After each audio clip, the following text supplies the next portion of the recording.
Greetings, adventurers, and welcome to GrowedUpGeek Gaming, your host for narrative and roleplay-focused Dungeons & Dragons 5th Edition live play campaigns. It's Wednesday night, which means we are here to present our high-level limited campaign, Dynasty of Dragons. With us, as always, is our amazing cast. We'll do some intros, quick recap, and then jump right in. Thanks for joining us. Sorry we're a little late tonight. I'll start. I'm Manny at GrowedUpGeek on your social medias, Twitter, Twitch, Instagram, and YouTube. If you like what we do here, give us a like, follow, subscribe, high five, fist bump, whatever shows your affirmation. New videos are available on our YouTube channel Mondays and Tuesdays, and we are live here on Twitch Tuesday and Wednesday nights at 7 p.m.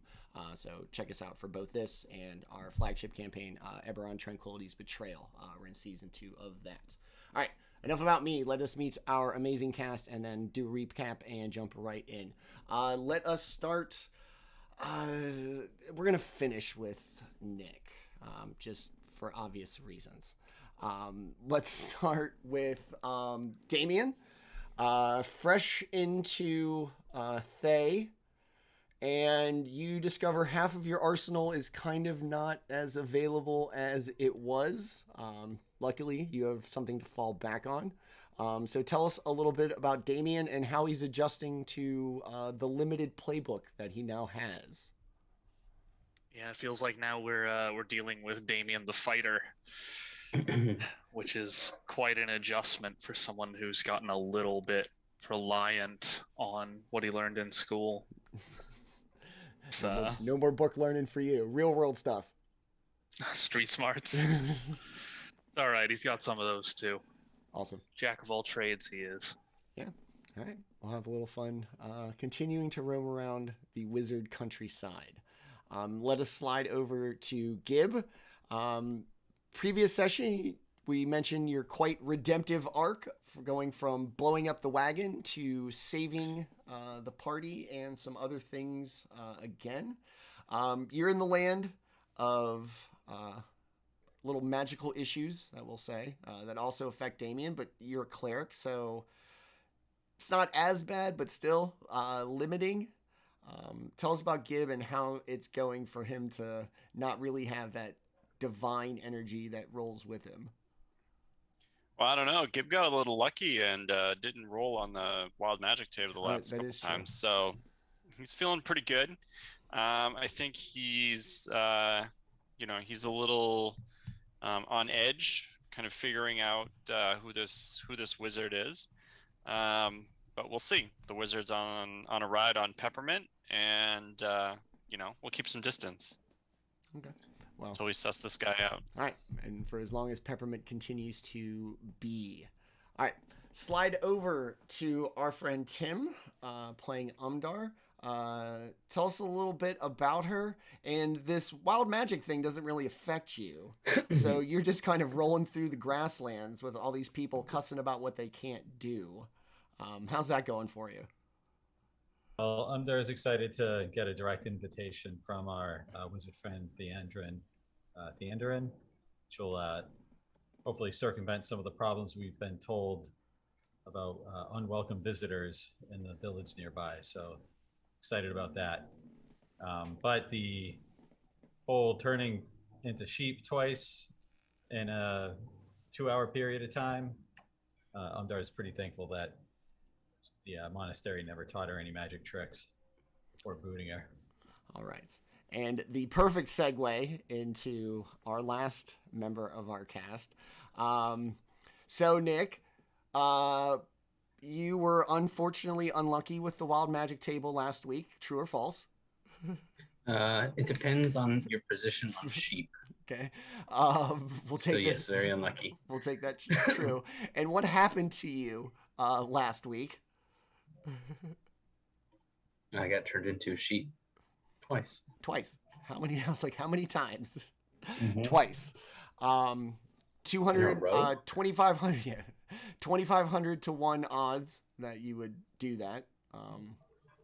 Even more so once you incorporate the chances of you to actually roll on the wild magic table. So, high mathematical improbability. Yet there you are, exceeding above expectations. So good on you.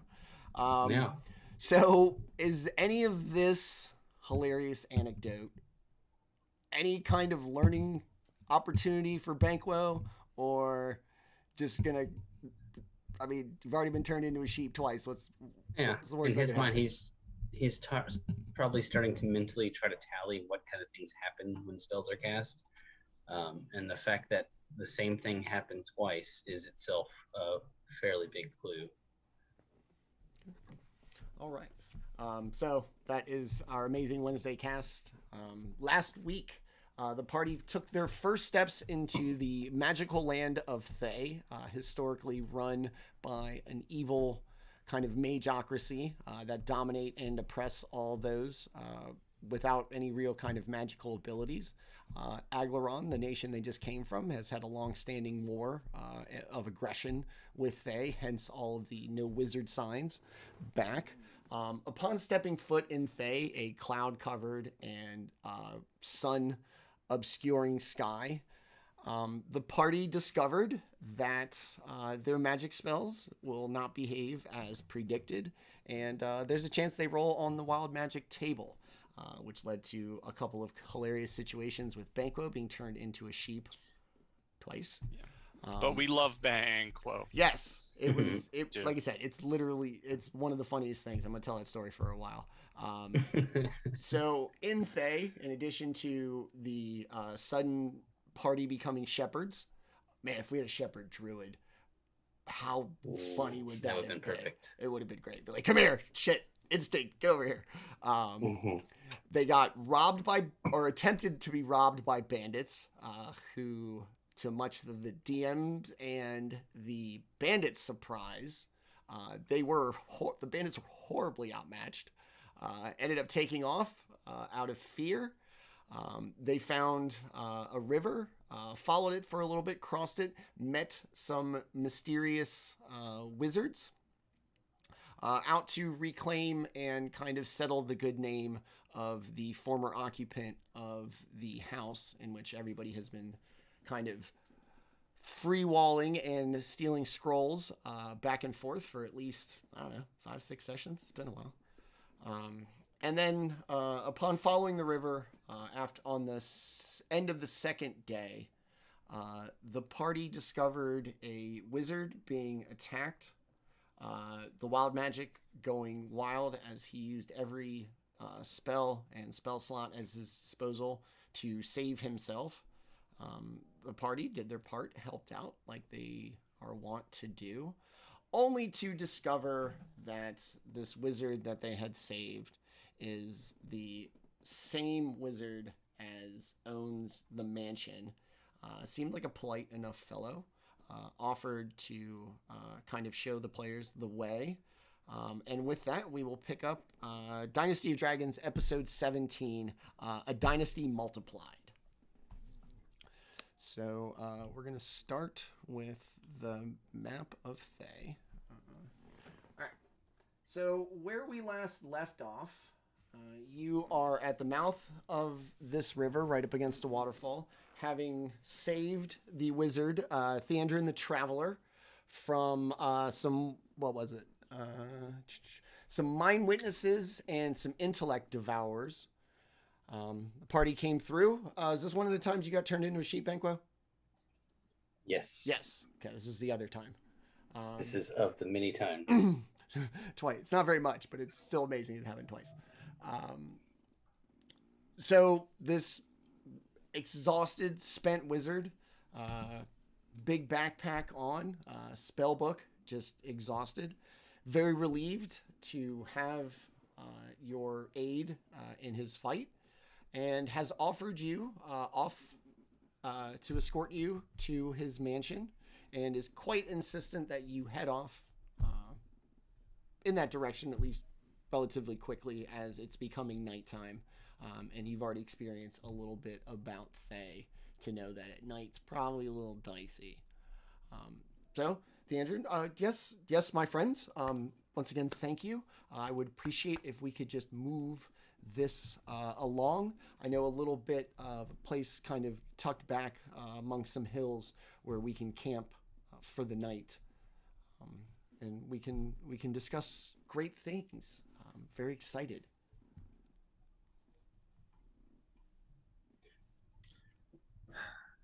So we have to make sure we can get everybody up the cliff first. And the magic's been a little bit unreliable as of late.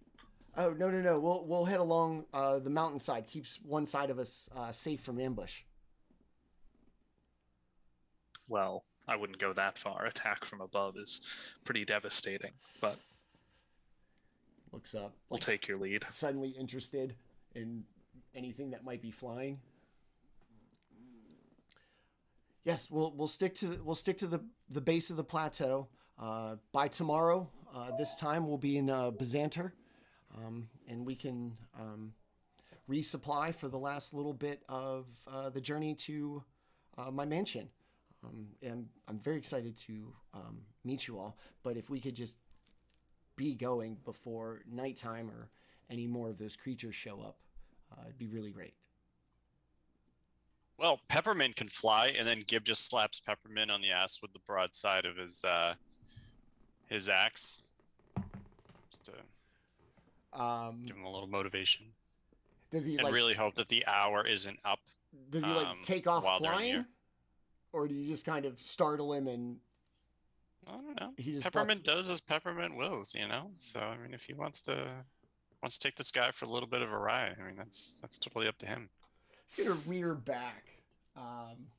The wizard, completely unprepared, slightly uncoordinated. Surprise, surprise. Dex is not his primary stat. Is just going to fall to the ground and have like a hilarious, hearty laugh. This is a magnificent creature. And he's going to once again go back to kind of, examining Peppermint, checking out the legs and like where the wing joins. This is fascinating.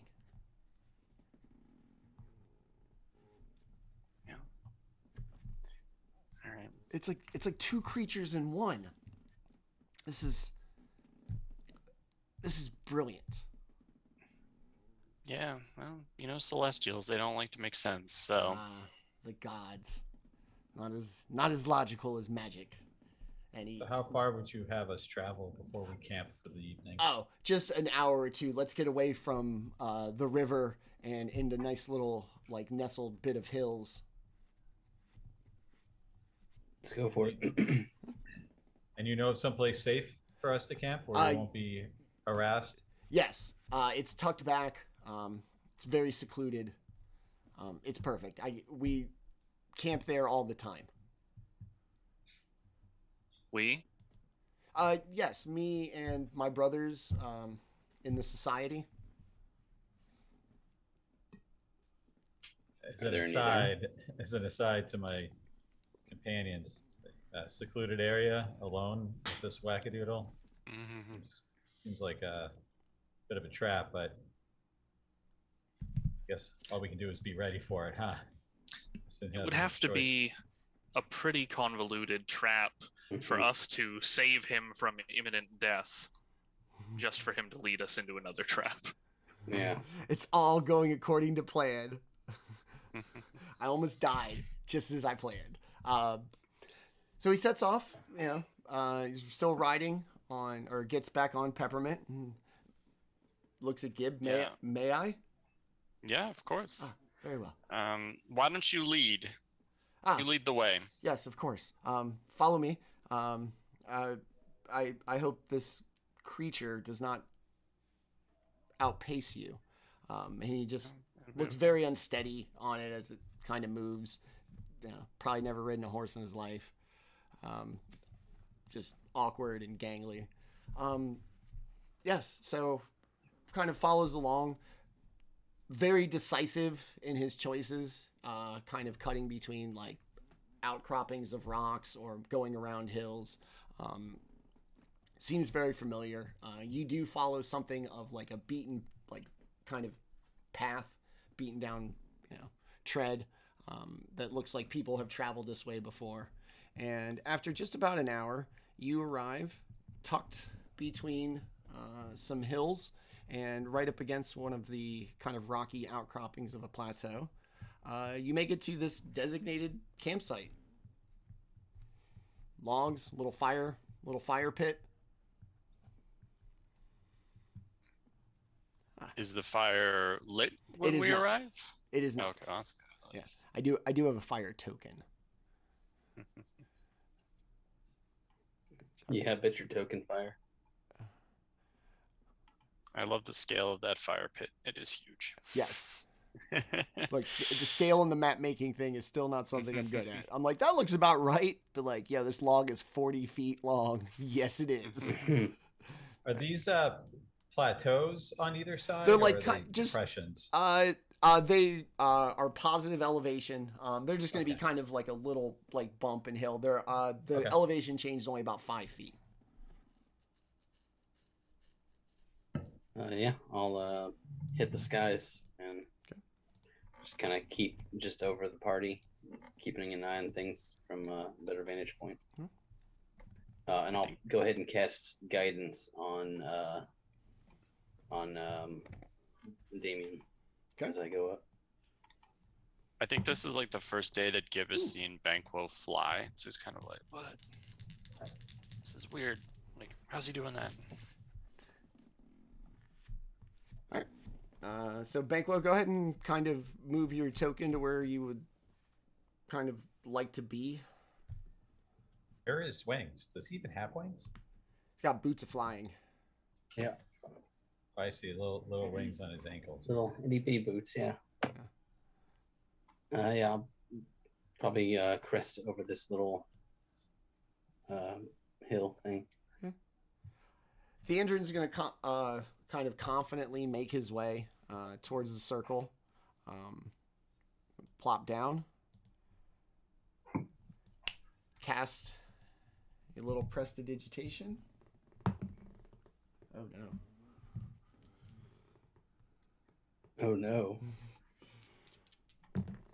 Is he going to get more fire than he expected? We'll find out. Roll a 7, roll a 7, roll a 7.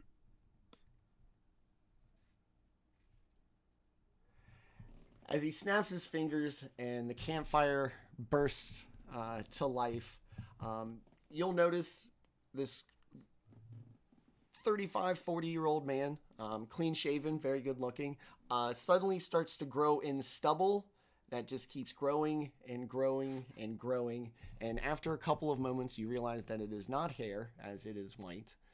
They are actually feathers. He is now sitting there with a giant feathered beard. And he kind of looks down. Well, could be worse. And just after the acknowledgement of its existence, just continues on with his life. Stand there kind of warming his hands by the fire. And yeah, totally worth it. This is my life now. Yeah. I'd say it was worth it. Oh, why can't I get that twice? Come, sit. Enjoy. I'll conjure up some food here. And he kind of, pulls off his backpack as he sits down, puts it down in front of him, and opens it up. And as it does, you don't see the lining of like a traditional backpack, not even like a really nice one. As he opens it up, it just seems to be just this spinning void.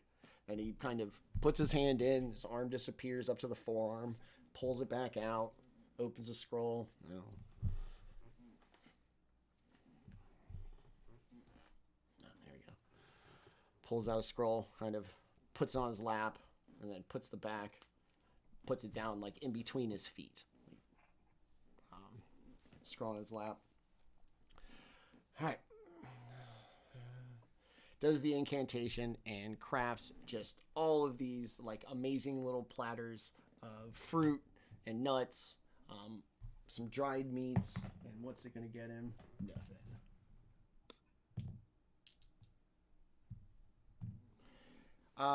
I risked our destruction for this. I'm glad it went well. So enjoy. And tell me about yourselves. I consider myself well-traveled, and one of the great things about traveling is meeting new people. And for the first time, I didn't travel. You came to my land, and this is very novel to me. And I'm curious as to why you are here.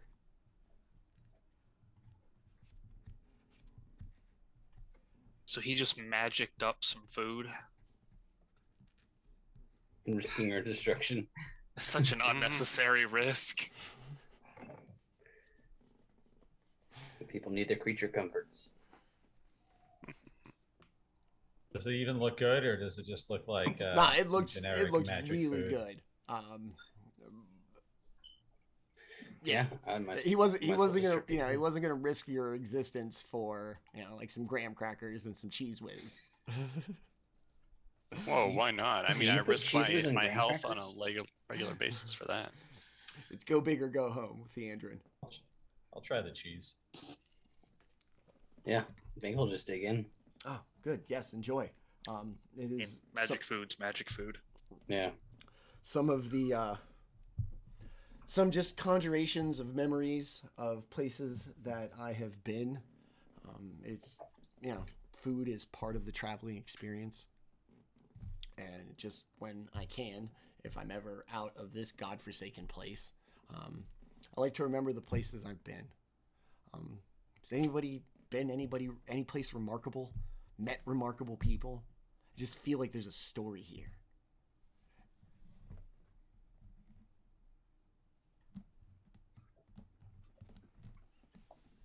If any of you are expecting him to get a word out of Daemion, you're crazy. Well, I think all people are remarkable. Everyone's got a fun story to tell. Like some more so than others.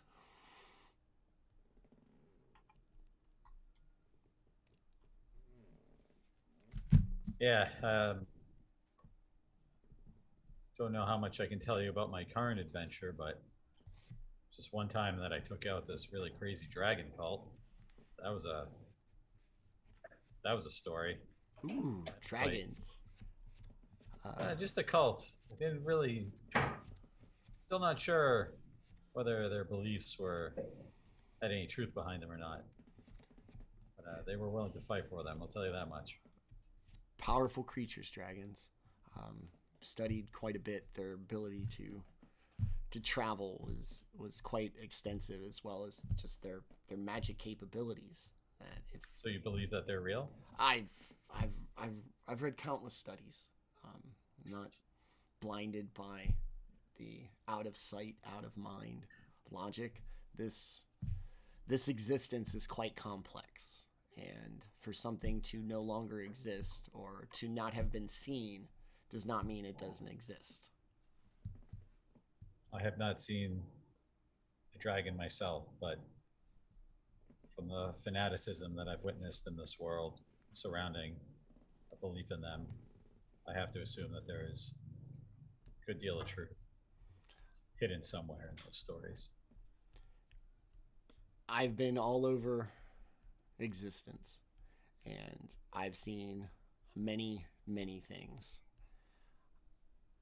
There is nothing in this world that would surprise me. Dragons amongst them.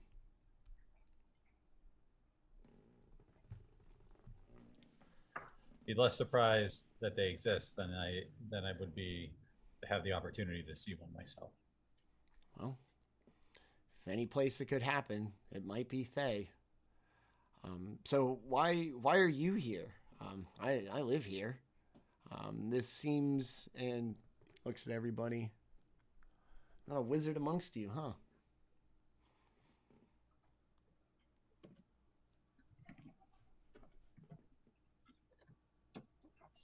What use are wizards when you have gods to pray to? Selune protects us all.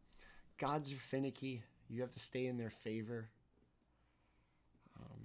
Oh, that's not so hard. You just be a good person. Do the right thing. Most gods are forgiving. I prefer to ask... Wait, never mind.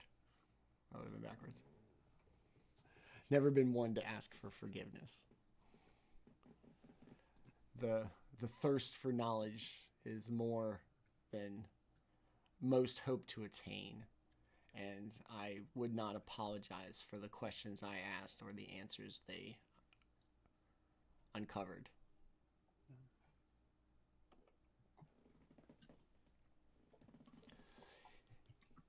So why are you here?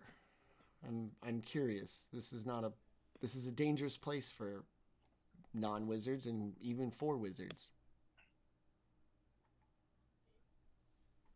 Rumors. Be careful. Rumors are dangerous. Sources, especially here, maybe not to be trusted. Things aren't always what they seem. Well, I can imagine that in a place with so much arcane magic going on. But it can't be any worse than the Feywild, right?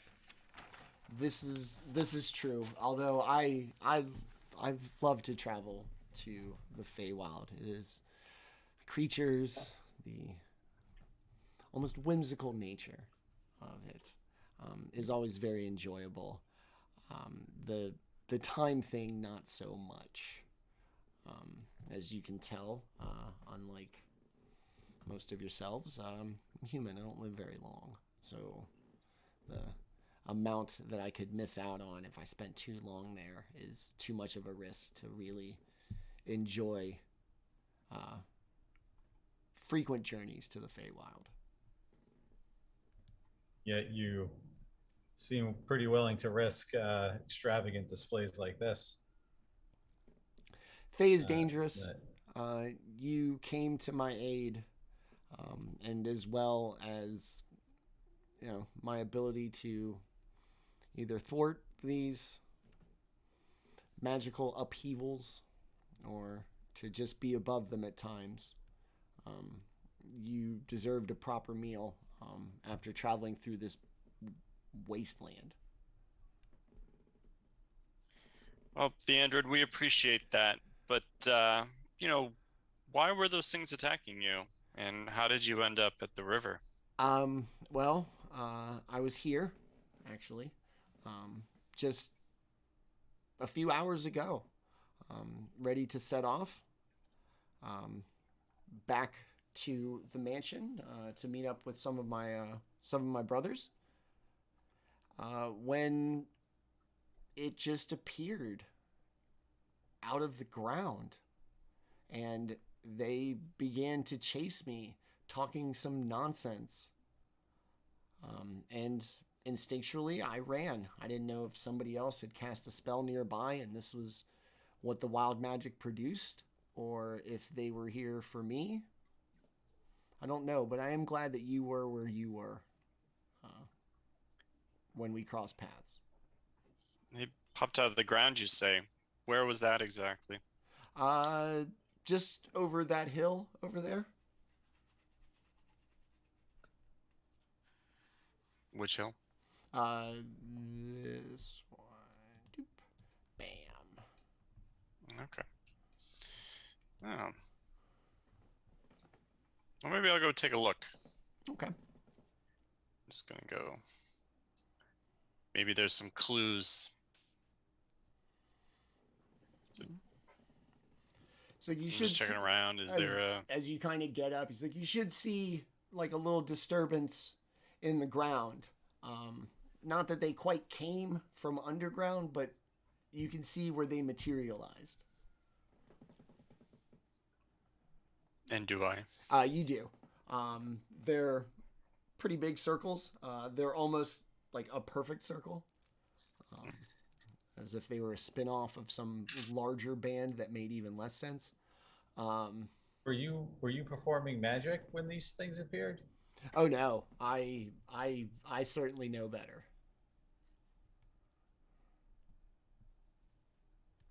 What brought them?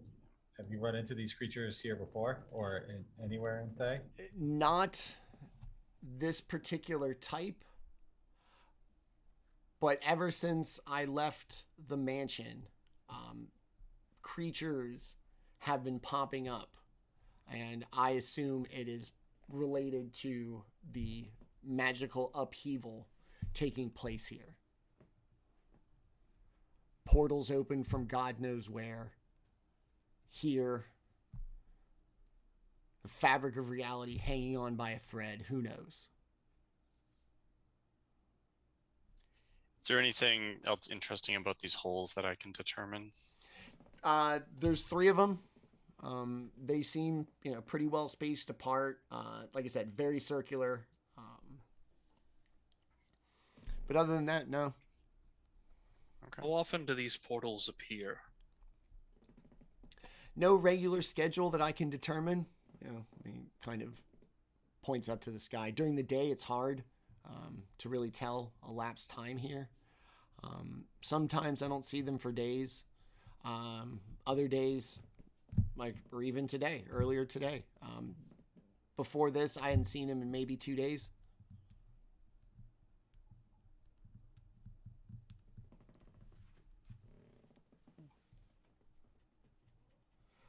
I wouldn't be too concerned. Sorry.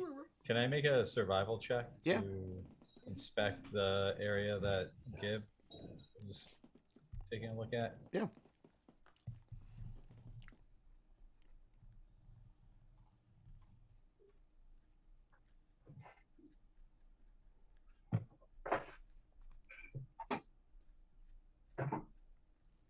Uh, 19. Ooh, very nice. Anything other than identifying, I guess, maybe what the source is of everything looks to any be traces of something unusual, or like I said, it doesn't, the ground is like disturbed, like slightly like punched up from underneath, but it's not like necessarily over a hole. It's not covering anything. It's just a little bit of perfectly circular, disturbed area. It does look like it's kind of, everything moves like in a swirl pattern, like on the grass.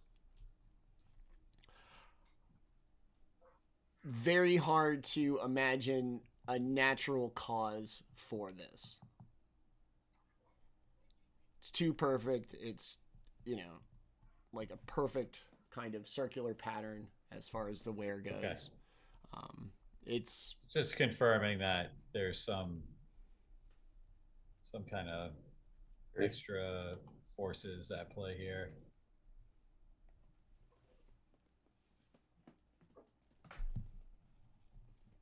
Well, I certainly hope that whatever created these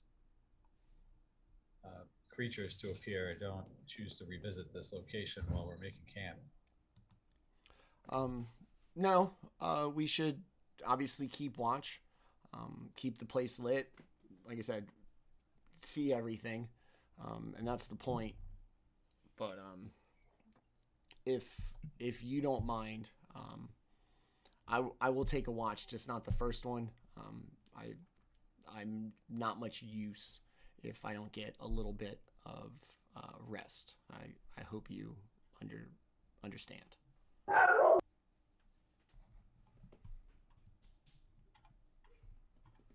For what it's worth, neither my horse nor my other companion have to sleep, so we are typically in good hands. Perfect. Just the amazement of creatures in this world, magical and otherwise. Very well.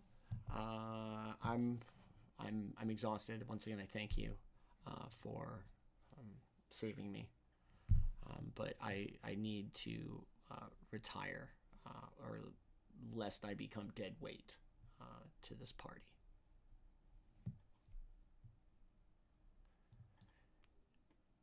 Kind of. Gibbs gonna before he beds down, he's gonna, touch himself a little awkwardly for vigilant blessing. Same.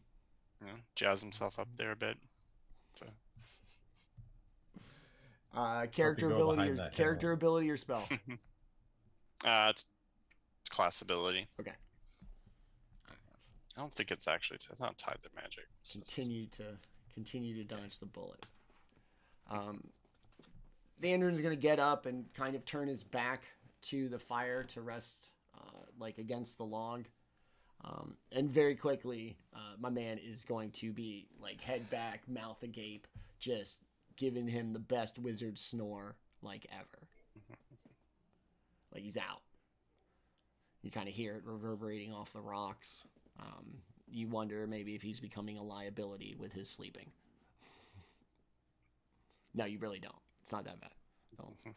Don't freak out about the wizard snoring, please. I don't need to sleep either, so I don't mind if the snoring. If you saw on logs all night, it's not gonna bug me. God, you sleep needless people. Banquo's just gonna pass out. I think Gibb's gonna, it's getting dark now, right? Yeah. Yeah. Right. Gibb's just he's gonna fly around for a bit. Okay. Because why not? He's gonna fly up. He's gonna look around, see if there's anything fun to see. The lay of the land. Okay. Be all twilighty. Perfectly. Daemion, where are you gonna fit your 4 hours in? You mean like when? Yeah. Let's see. Everyone else is going to sleep, I presume. So I'll probably do it immediately and then rest later. Okay. So you're gonna front load your 4 hours. Yeah. Okay. Gib, how long are you gonna kind of float around? It only lasts for a minute. Okay. So just gonna go up, feel the wind a little bit. Okay. See if there's anything cool to see, and then come back down. As you notice it getting darker, especially you slightly closer to the sky, the clouds are going to start to break up. The night sky is going to begin to shine through. And most importantly, the stars to you are going to appear especially bright, really vivid, even though like the darkness of night hasn't set in. The stars are already out.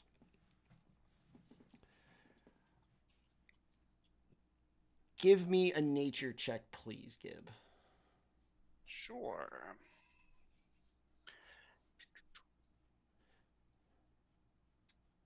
19. 19, very nice.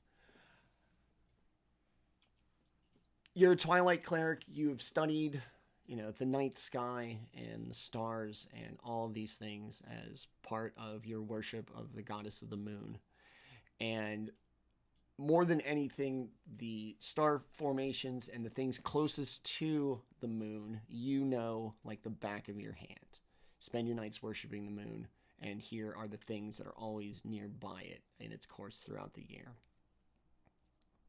For this time of the year, the stars are wrong. They are not where they are supposed to be, and it's not that the stars close to the moon are familiar. Maybe it's just like a timing thing. They are completely foreign to you as they come in. The stars are completely foreign, or what I expect to see at this time of year is foreign? Like, can I tell if it's a different time of year? No, just your inclination, your own kind of natural sense of timing gives you an idea of what time of the year it is. That informs what constellation should be near the moon. They are not near the moon, and the ones that are not ones that you are familiar with from any point in the year. Okay, gotcha. Right? Yeah, I think gonna come down, and Banquo's passed out, right? But I'll let Umdar and Daemion know.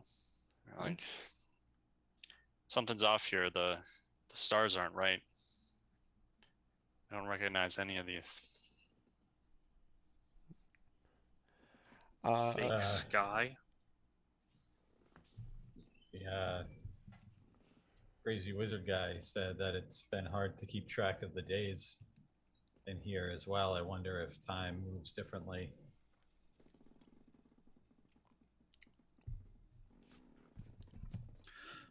I'll send Thorn up. Just, as high as he feels like going, I guess, just to see if there's some sort of barrier or illusion way up in the sky that we hadn't noticed yet. Okay. As he goes up and up, even high above the kind of like the crest of the plateau where it flattens off after the rise in elevation, tucked in to an alcove off in the distance, Thorn is going to see not smoke, like something's on fire, but an incredible like cloud of dust just kick up. Like all of a sudden? No, not out of nowhere, but there's going to be like a just kind of abnormal cloud of dust. Probably almost a day's travel from where you are if you just follow the contours of the plateau. What direction? It's going to be east. I hate that I don't know that off the top of my head. East. Let's travel east. And that's the direction we've been traveling kind of southish, right? Southeast. Yeah. But like east overall is your kind of direction of choice headed towards the mansion.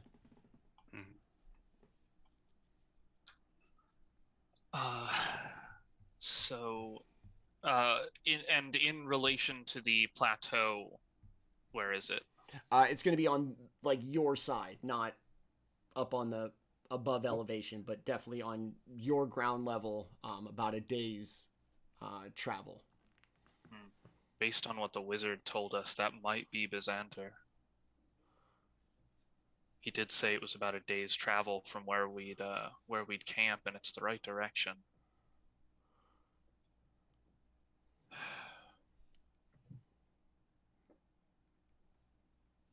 Well, it is a popular spot, right? With vagrants and thieves. Right. Yeah, but, you know, something that big, it's not just some bandits, you know, it's either something very powerful or a lot of something. Either way, there's not much we can do about it tonight, but we should go into tomorrow prepared for the worst. Questions for this wizard when he wakes up. Indeed. All right. Aside from that, it is for the most part kind of flat grasslands where you are, save the giant plateau behind you. So from Thorn's field of view is pretty far. It looks pretty barren. Perhaps because it's nightfall, or for any other reason, but you don't see a lot of like activity of any kind moving around for as far as Thorn can see from their perspective. Yeah, I'll bring him back down to his watching perch on top of the cliff there. Okay. Just keep an eye on things while we're resting. All right. All right. Daemion set Thorn up, settling in. Banquo already asleep. Wizard already asleep. Gib, anything else before you settle in? No. Okay. I don't think so. All my fun stuff is spell based, and I don't really want to set us on fire before we lay down for bed. So. And then Umdar, you don't sleep at all, or you got the 4-hour thing too?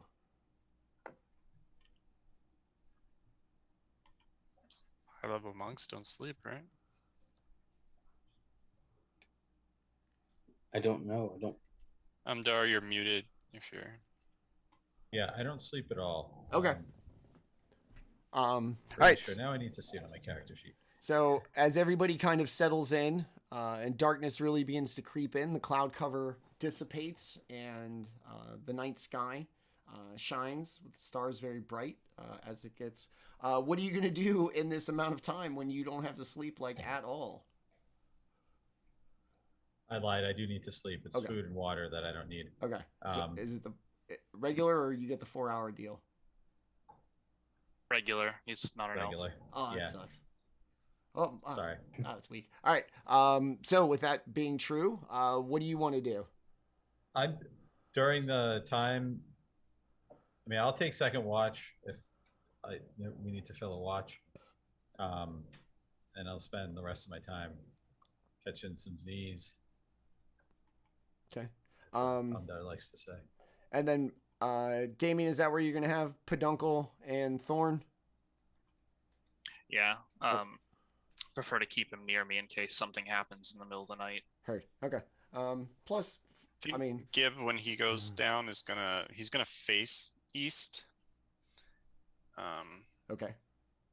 Presumably along whatever, if there's like a path to see, he'll go to sleep, but he's gonna like kind of face in that direction.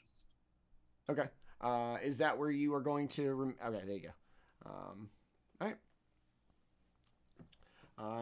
Everybody is going to head off to sleep for the most part. The animals will keep persistent watch. They don't need to sleep at all. Yeah, they're magical in nature, right? Yeah, they're not even really real beasts. They're spirits. Yeah. Okay. So they'll stay ever vigilant. Everybody gets to bed. As everybody drifts off, you hear Theandrin just sawing logs like a champ. Banquo making odd sheep bleeding sounds out of nowhere. It's kind of cute. And everybody drifts off to sleep to the snoring wizard and the bleeding bardlock.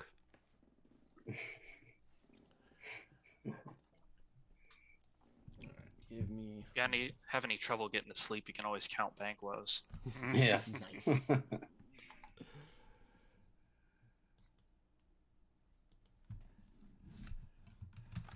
give me a second.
A quiet settles over the group as Manny prepares to ambush us all in our sleep. Well, I gotta give everybody a little flavor before the ambush. Don't worry.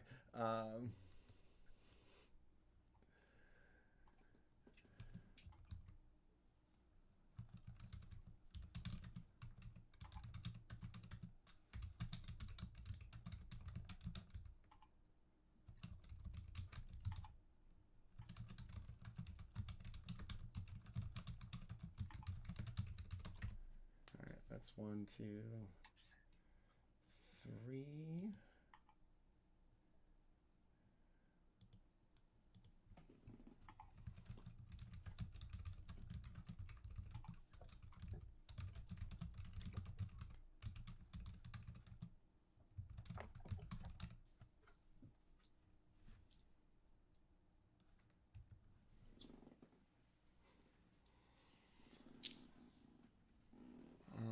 All right. Everybody needs like full normal existence of sleep. Yeah. Damien's the only one that gets off on the 4 hours. Yeah, I'm a normal sleeper. All right. So Daemion, for you, 4 hours, just bang up, eyes open, aware. Yeah, it's not even sleep really. I'm just basically meditating for 4 hours, and then I'm back. All right. So as you snap back to consciousness, or as much as you ever left it, your image still kind of in your head.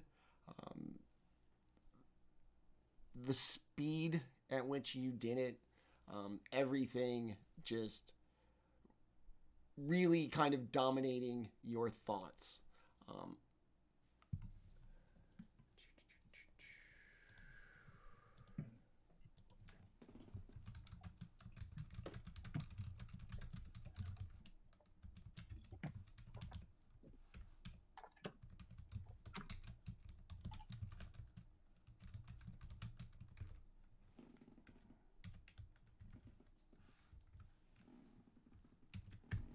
All right.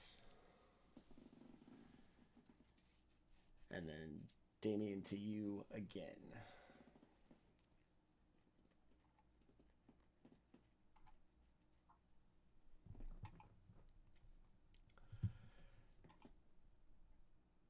Daemion, this message is going to go from just like a faint echo, more of a thought than kind of an actual audible experience. And it's going to just keep repeating itself and getting louder and changing from a voice inside your head to an actual audible experience. The fire as it is going to be snuffed completely out, rendering everything in dim light, as all you will have is the bright stars and moon.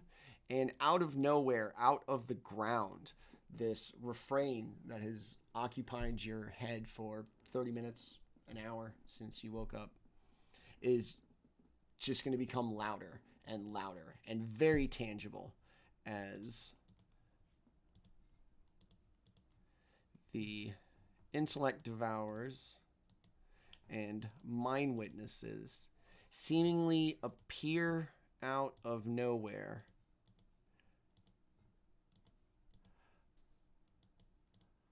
focused exclusively and everybody's eyes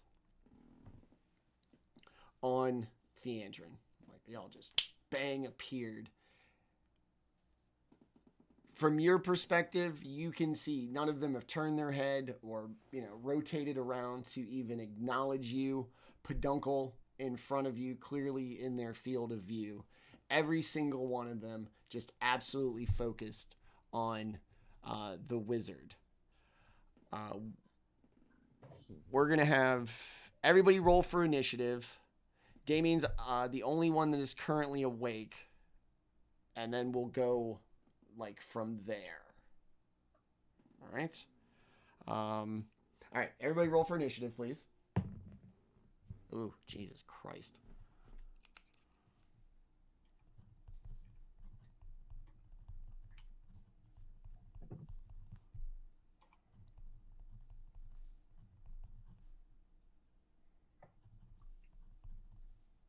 Well, that sucks. I bet you it is better than what I got. Ooh.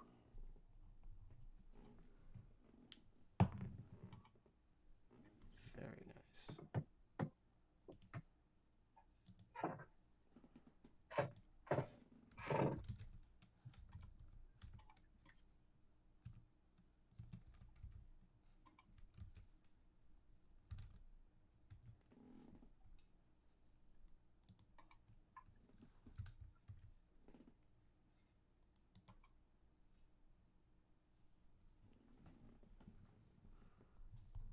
All right. What did everybody get? Well, Daemion, let's start with you. 16. 16. All right. Gib? 18. 18. Very nice. Banquo? 14. Okay. Umdar? Also an 18. 18. I'm going to guess you were more dexterous than for Gib. Initiative. Yeah, for sure.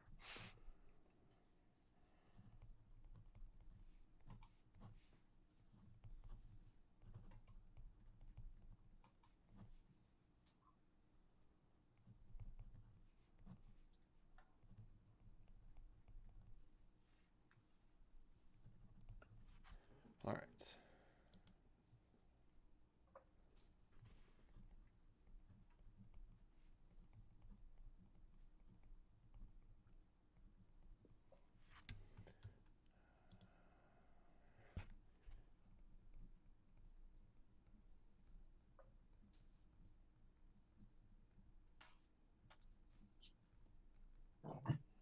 All right.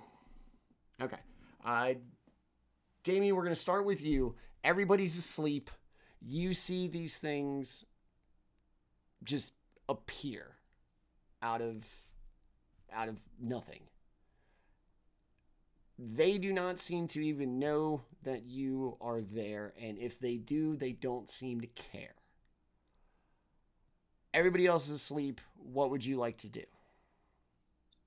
All right, I've spent the last few minutes making decisions. So first things first, I'm going to hop on Peduncle. That's like, gotta do it.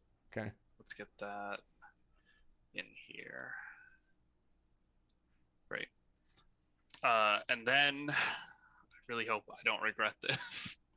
I'm going to use my bonus action to cast a Chardalon Stride on myself and also apply it to Peduncle. Okay. And let's see. Roll me a D100, please.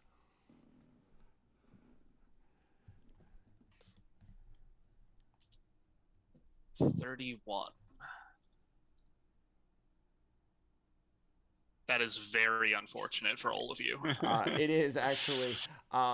So you see these things, you hop up, Elf of Action, Dragon Slayer Paladin, jumping in, jump on the steed, cast this spell, and you are going to disappear. Is Peduncle going to go with him? I don't think so. No. Oh, that is interesting then.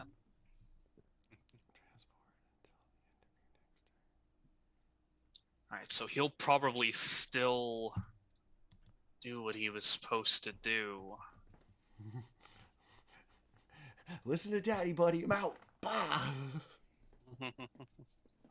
All right. So, Daemion, you have gone. What is Peduncle going to do in your absence? Step up? I'm trying to figure that out.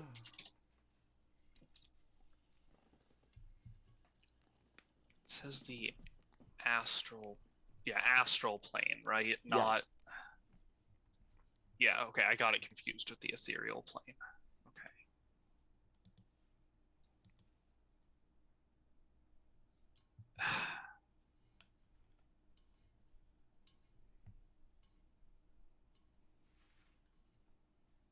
Yeah, I don't really know what would happen because he just does what I tell him to do, but I am not there. So I guess he'll just defend himself. Okay. All right. So everybody's still asleep. Slight little bit of commotion, not enough to really like wake anybody. And the one person responsible to do so, it's not a sheep because at least sheep could bleed out something. Completely gone. Unfortunately, it is the intellect devourer's turn. I just need to check one more thing. Okay, Thorn can still do what I told him to do. Okay. Because assuming I didn't blow everyone up with a fireball, Thorn's job was to go wake up Banquo. Okay. But, I wasn't sure if I was about to self-destruct because wild magic is a prick. Okay. But Thorn's unaffected, so wakey mofo. All right. He's gonna start pecking at you. You're gonna just kind of dismiss it away. Fuck off, me bird. In the meantime, I'm a bird. I don't know, man. I'm short when I'm sleepy. Like, don't try to wake me up. All right. It is Intellect Devourer's turn as everyone sleeps.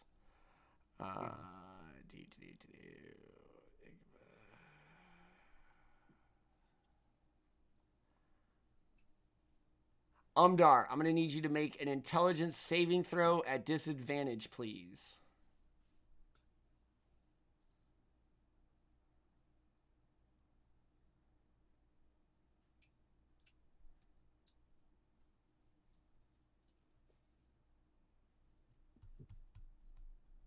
$13.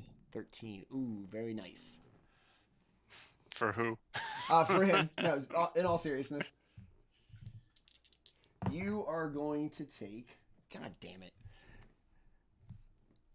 You're going to take 3 psychic damage as this thing rolls up and tries to like skitter at your brain and steal, like, I don't know, your grandmother's like cookie recipe or something.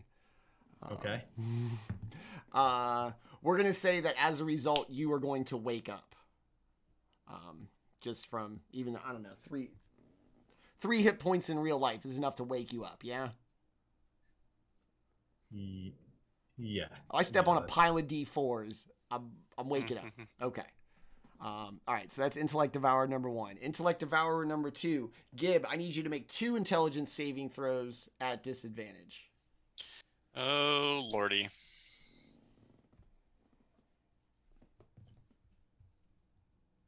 That is a 13. Very nice. For one of them, anyway. Oh, the other one was a 20. That was tough, man. So you're gonna no, sorry. No. The other one on that roll. Hold on. This one, that is a nat 1. Ooh, okay, that's not good. All right. For the one that you saved, you are going to take 11 psychic damage.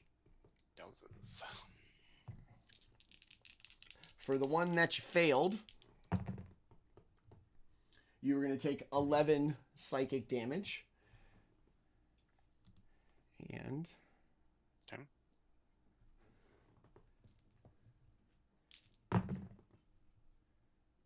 Hey, what's your intelligence score? My intelligence score is a 10. Your intelligence is now 0. Oh. As the whole score or the modifier? The whole... On a failure of your saving throw, roll 3d6. If the total equals or exceeds the target's intelligence score, I rolled a 15.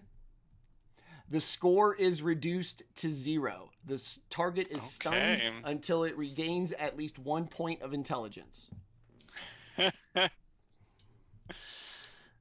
All right. All right. That's cool. That's all you.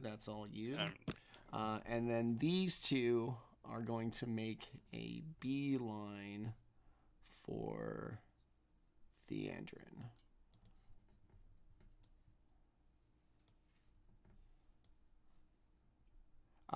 Gib, you would also be awake, not that it matters. And then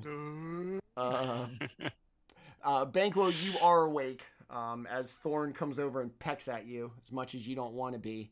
I need you to make an intelligence saving throw, please.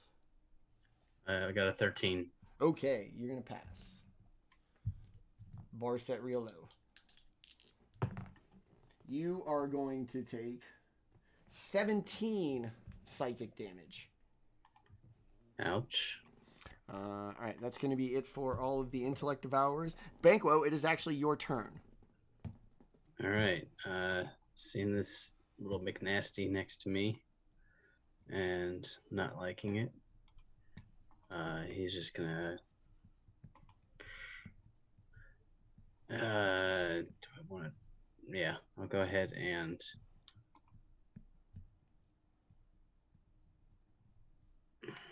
fuck it, I'll cast a spell. That's the spirit. I'm gonna cast at 5th level Circle of Power. Oh shit. And so I'll have a divine energy radiating from me for 30 feet that will give everybody advantage on saving throws against spells and other magical effects. Very nice. All right. And does it move with you, or are you dropping it down? Yeah, it moves with you. It's an aura. Okay. I'm going to need you to roll a D100 for me, please. All right. That'll be a 29. 29. You teleport up to 60 feet to an unoccupied space of your choice that you can see. Oh, really? Yes. That avoids the attack of opportunity I was about to incur by flying upward. So it says up to 60, or it has to be 60? Up to 60. All right, I'll go 30 feet above Is the fire still lit? It blew out. Okay. I'll be about 30 feet above the fire then, so that everybody can still benefit from my aura. And as a I can't really. Okay, as a bonus action, I will try to inspire Umdar and say, I hate these little brains with legs. It's time for breakfast. Where are my eggs? And give you a bardic inspiration of a D10, I believe. Yeah. All right. And that's gonna end my turn. And then now I've got that 30-foot aura. Okay. All right. Very good. All of the mind witnesses are going to creep in towards Theandrin, all the while in their disgusting and barely intelligible way mutter the phrase, Illithrax will have its tribute. As they all zero in on the wizard, they're all going to blast him with some eye rays. 4, 5, and 6.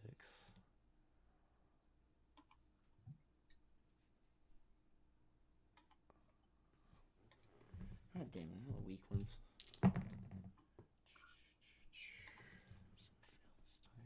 There we go. And I will include him in my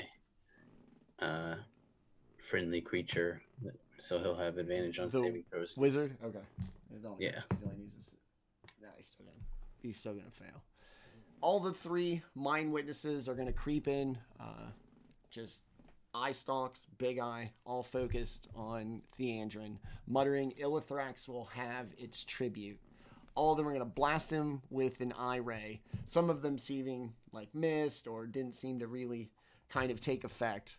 But despite being hit by this one eye ray, he just is still completely immobile from everybody else's perspective. That's the end of the mind witnesses. That's not going to be them. All right, Umdar, it is you. All the intellect devourers are coming for you and Gib, it would seem. While the other kind of group make their way toward Theandrin. What would you like to do? Real quick, also, if you make a saving throw and you would take half damage, you don't take damage while you're in Myra. Okay. What kind of dice did you hand me with your bardic inspiration? D10. It's a D10. Okay. So, yeah, I think Umdar is going to do the obvious thing and start punching. Okay. And the first,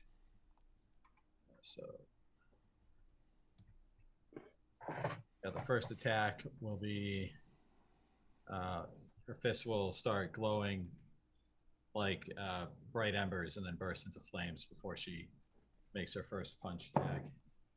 And it's going to be 18 to hit. Yes.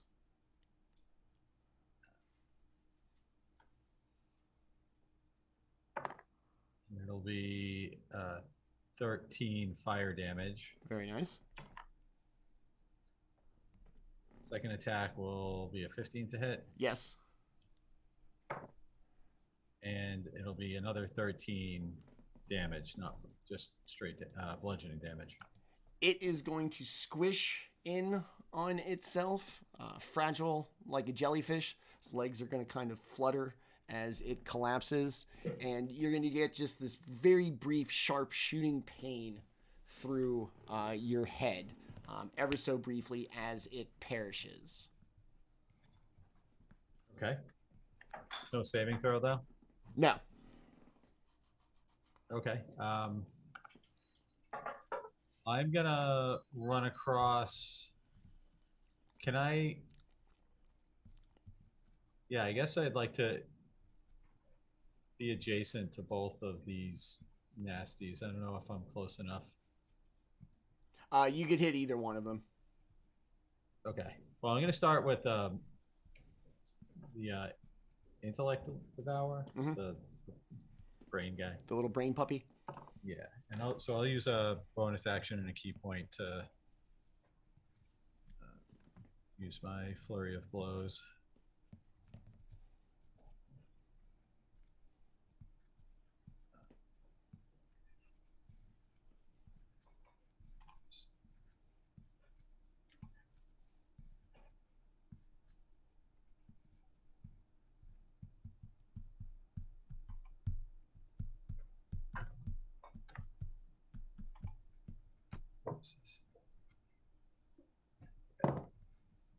It's 15 to hit. Yep. And that'll be 9 damage, and then 19 on the die to hit. Yep. It's 29. And 7 bludgeoning damage. Okay. You're really gonna wail on it.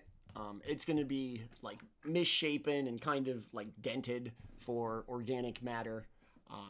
And it's barely hanging on. It's kind of staggering and doesn't look very coordinated. Anything else? That's it. That's it. Umdar's turn. All right. Gib, we're just going to check in. Yeah. Okay. Drool on yourself if you're okay. Yeah. Cool. Glad you're doing well, buddy. We'll circle back to you. So Daemion, you've... Hey, can I like bonus action, like just shift into my animal form? Because I feel like he got so dumb, like the human side of him is completely lost out. You know what? Yes. All right. So yeah, like Umdar comes up to Gib, and all of a sudden, like he's just like growing like really black fur and like a long snout, and it just becomes like an actual bear, and just kind of sits there and growls and drools. Probably chews on his own butt for a while. I don't know. He's pretty dumb at this point, but. All right, so you're a giant bear roaring, Umdar, not what you expected, sitting next to you. We're gonna call that your whole turn, though. Just that's Is that a lot. A magic feature? No, it's my shifting feature, but okay. All right, no Daemion, wild magic. off in the astral plane. Something. Okay. Off. I don't know. You're the one that did it. I know. I don't know what you roll. I gotta find it. Astral plane. Listening to Method Man's debut album just playing in the background as you kind of drift amongst the stars and just kind of look around. Do you still have a link to any of your companions? No, right? Not until I come back. Okay. At which point I'll be able to telepathically command them again. Okay. Very similar to your nighttime visions. Probably a little more blue, a little more nicer, a little more, woo-hoo, LSD. Suddenly you're going to snap back. All of these creatures are going to have moved in. Where Gib once was is now a bear. I think that's the only thing that's really changed. And Banquo's flying currently. But you come back at the end of your turn. You want any of your companions to do anything? Yeah, so now I'll give Peduncle a slightly modified version of the initial command since everything's moved. And we're going to just go in a circle around until we get to these guys over here. And every single enemy that I pass, including these 3, is going to take 2d6 fire damage from the spell. So 9. Give me a line just so I can see who gets hit. All of them. What, like literally everybody? All the bad guys, yes. Okay, got you. All right. Actually, when they moved, they made it a lot easier for me. Everybody bunched up, cut down on the commute. Heard. All right, go. How much? 9 fire damage each. Okay. All right. This intellect devourer is going to sizzle and shrivel up like a snail.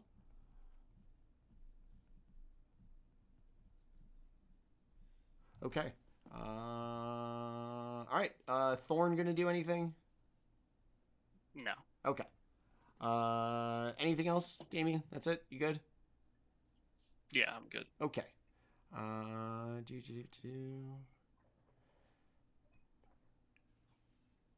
Intellect Devourer is going to make their way over to Theandrin. Gib, go ahead and take an attack of opportunity if you would like. Aren't I? Oh yeah, an attack of opportunity. Do you retain all your? Dumb. Do you retain all your like character statistics When I shift? Yes.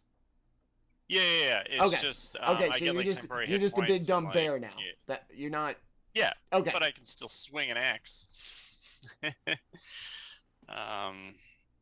Okay. Where the hell did my character sheet go?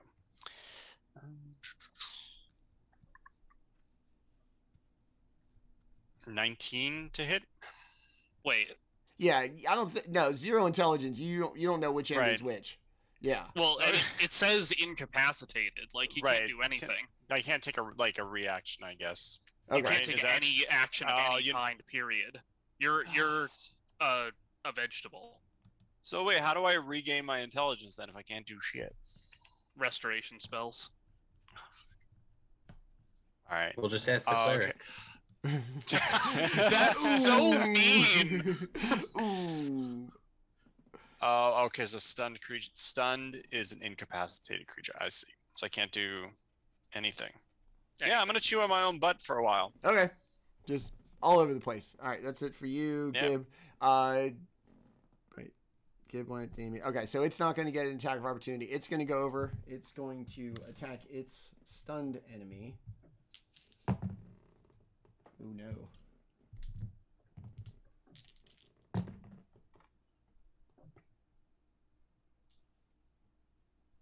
Oh no.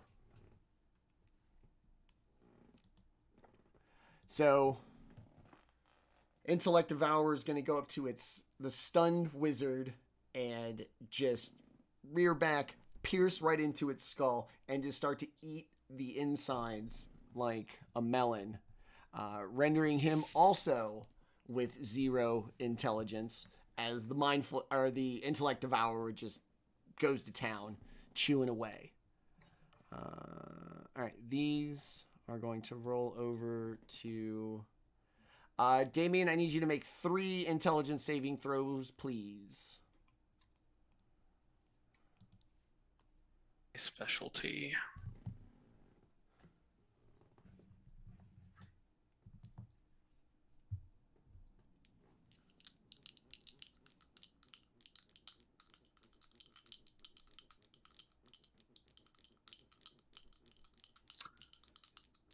$12, $20, and $9.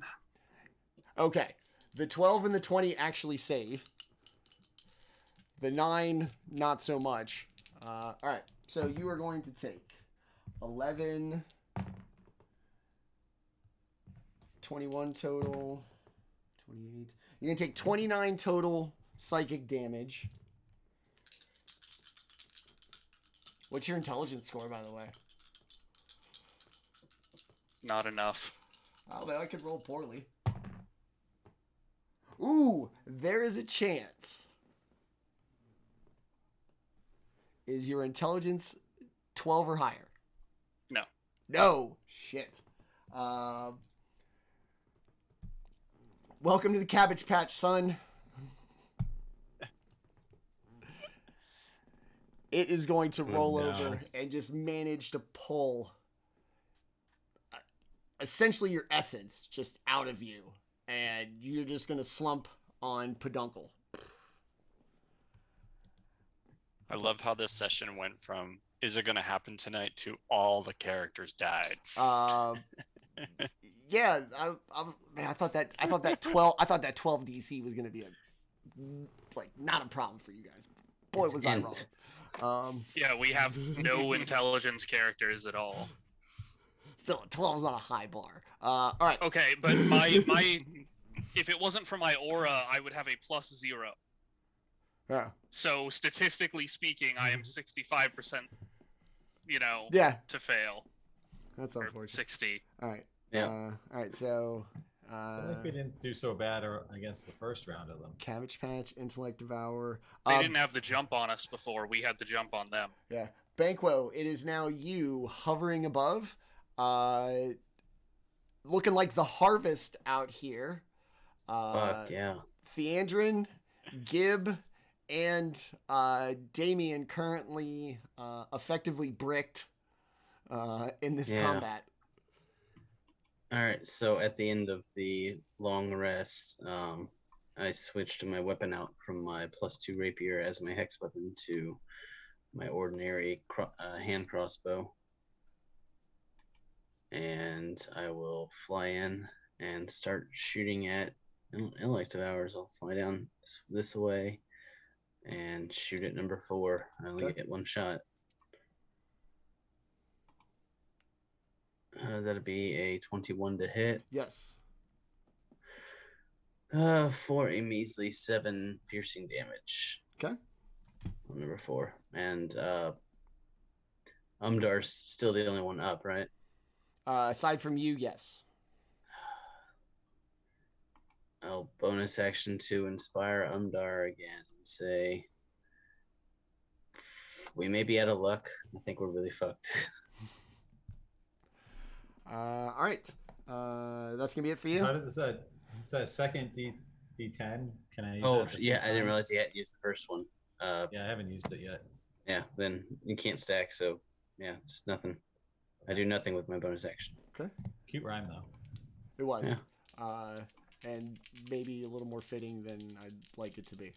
All right. Intellect Devourers, seeing the helpless wizard.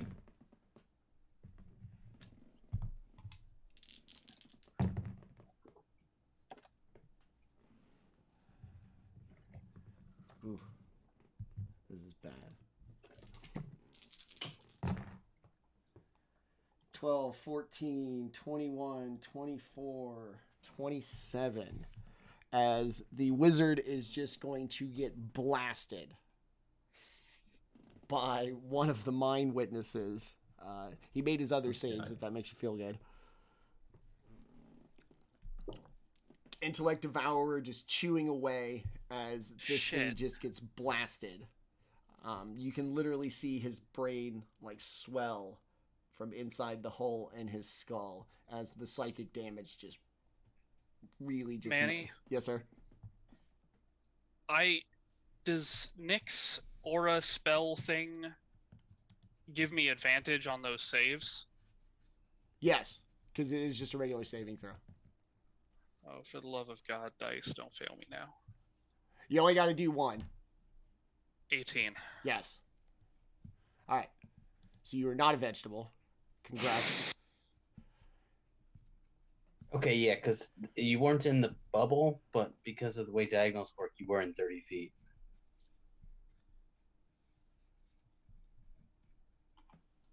Yeah, were you? So yeah, I forgot you would even cast that. Yeah, you were.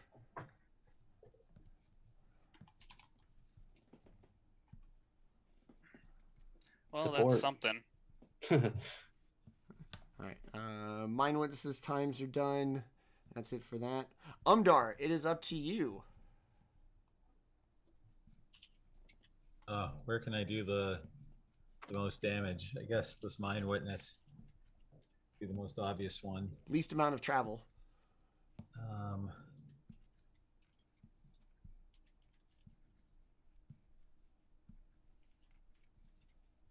Get over there.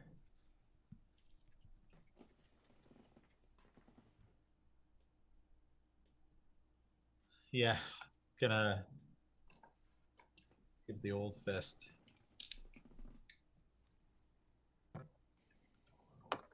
So one of these will be, the first one will be with Fiery Fist, 19 to hit. Yep.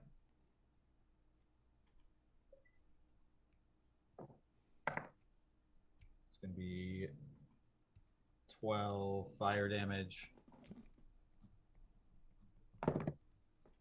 Second attack is going to be a 21 to hit. Yes. And it'll be 6 bludgeoning damage. Okay.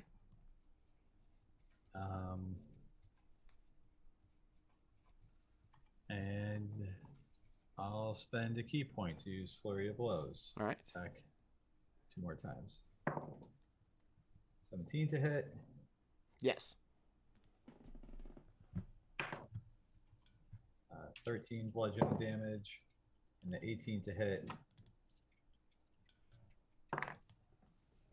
For another 10 bludgeoning damage. All right. Very nicely done, man. Monks will chip away at you.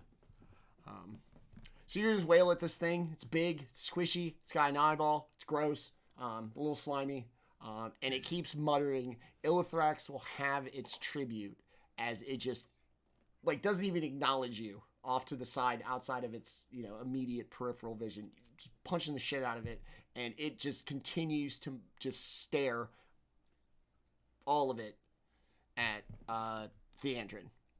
I say tribute this before landing my final blow this round. I volunteer as tribute. All right, punch the shit out of stuff. That's it. That's it. That was actually pretty good. That was it. Okay. I'm not gonna take any move. Gib, chewing on your leg still, hanging out.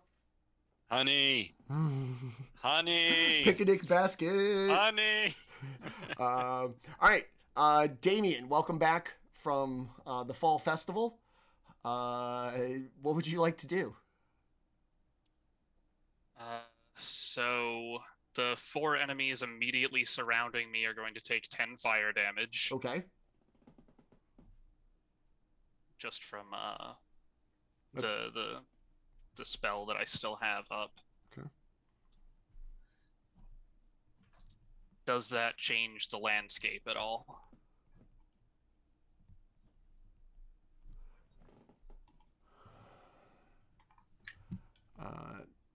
This Mind Flayer is going to, Intellect Devour. Mind Flayer, oh Yeah, god. Yeah. Oops, Freudian slip. Let's see about that. No, I was kidding. That one's going to die. The other 2 are going to barely be hanging on. And,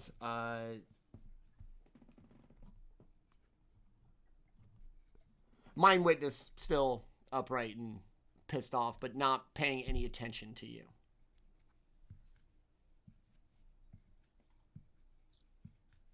Alright, we will devote a melee attack to one of the little guys. Okay.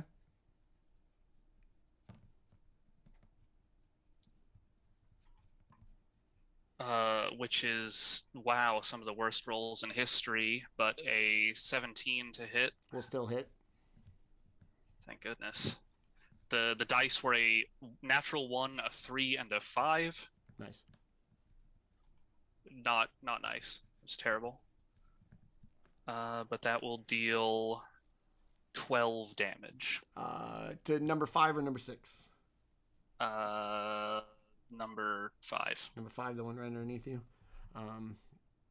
In your vengeance and your fury at the life that could have been had one of these things succeeded, you're just going to strike down and just smash the ever-living shit out of this thing. There's going to be no psychic headache, no nothing. You're just going to squish it down like you stomped on a melon.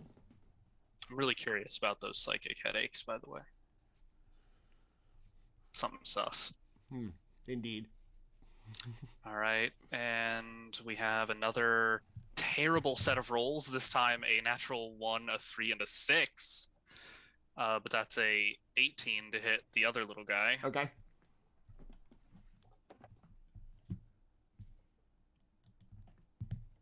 For 16 damage. This too is just going to be completely overpowered and squish, maybe even spraying a little goo onto you. Gross. All right. Let me do some measuring. Oh, that's right. Banquo's flying, so I don't really have to worry about him.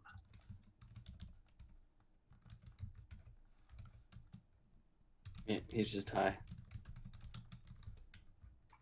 Same, Banquo. same.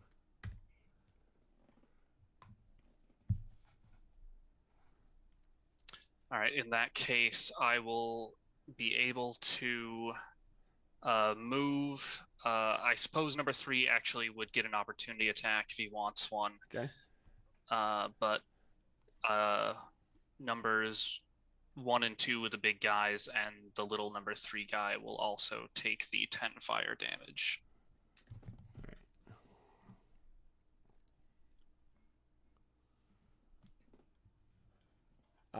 The last intellect devour. Yeah, basically everything else that I hadn't already hit yet. Okay. So that thing will burn up. And then all of the mind witnesses too? Yes. Okay. And how much? 10? 10 fire damage. Okay. All right. All of the intellect devourers have perished. Daemion, anything else?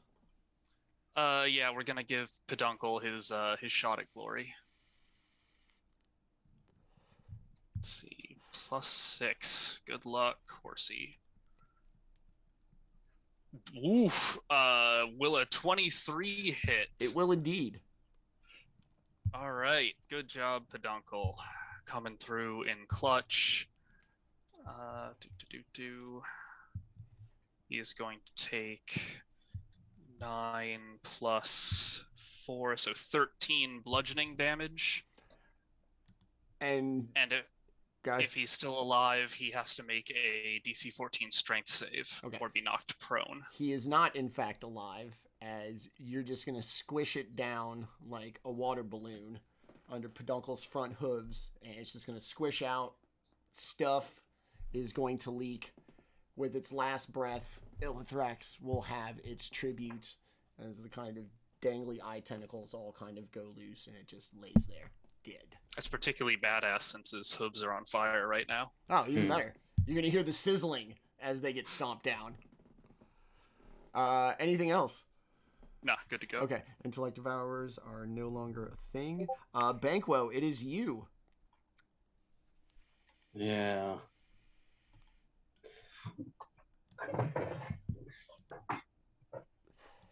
I guess don't want to really risk doing magic anymore, so I'll just keep shooting with my hand crossbow. I'll shoot at number 2 this time.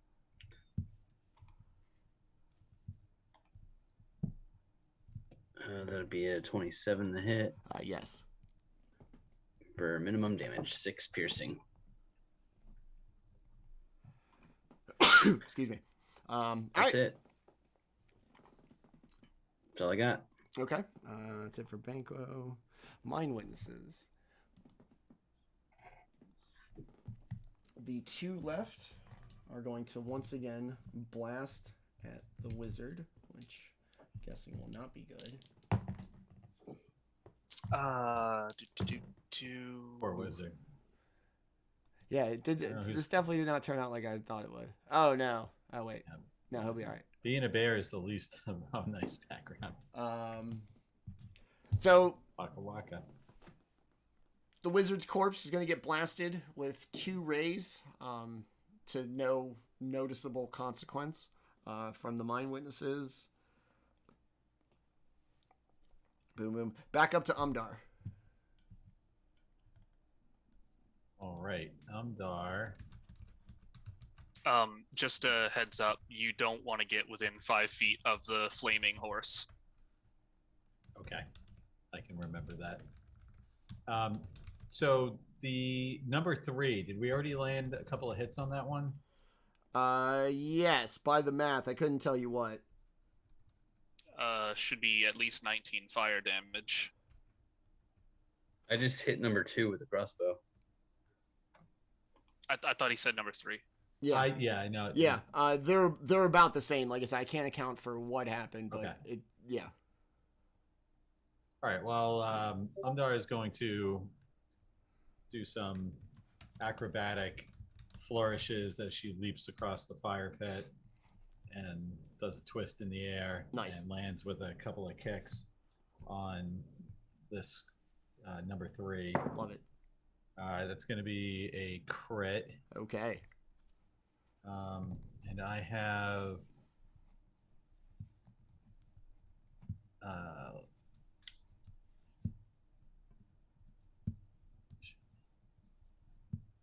right, so it's going to be max damage, right, or a D8.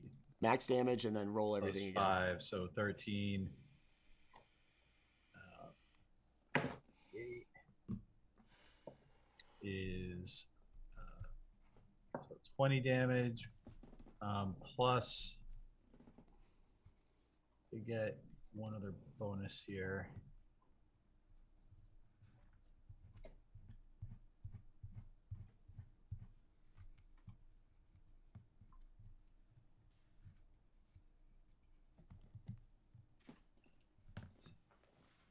Sometimes it's a little bit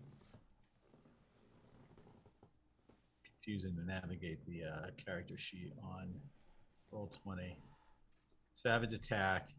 Oh no, that's just the base roll sheet. That's never mind. All right, so that's 20 for that hit. Okay. And it's gonna be fire damage. All right. I just rolled another 20. Okay. That's gonna be 14 total damage. So I rolled a 1 on my bonus die. All right. And then I will use a key point. 14 hit. Yep. Yes. Yes. For 7 more bludgeoning damage, and then 28 will hit for 13 more bludgeoning damage. Okay.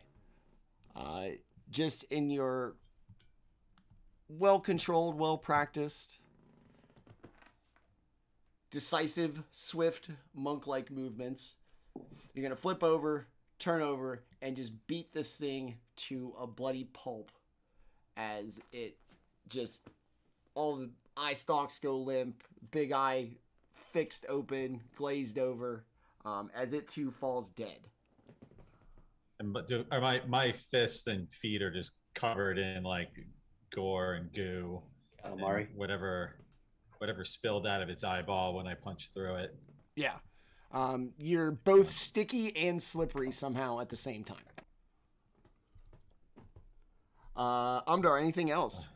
Yeah, Adrian, I hope you have running water because I'm going to need a shower. He just lays there, affected by like 5 different eye rays. Anything else? That's it for Umdar. Okay. Gib, still just bearing it up. Bear with me. We'll get to you. Daemion, back to you. It would seem as if one mind witness remains. Despite everything, it continues to just spell out. Illithrax will have its tribute. Illithrax will have its tribute. Right. Hopefully we can finish this up. He'll take 8 fire damage to start.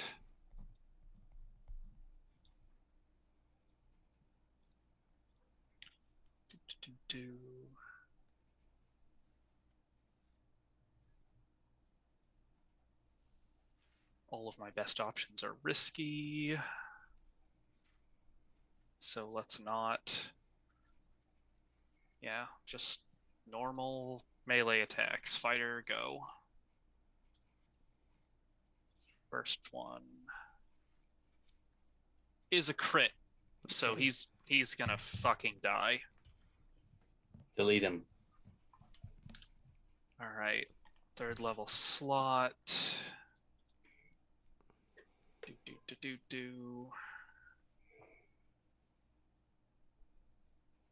see. There it is. D8. All right.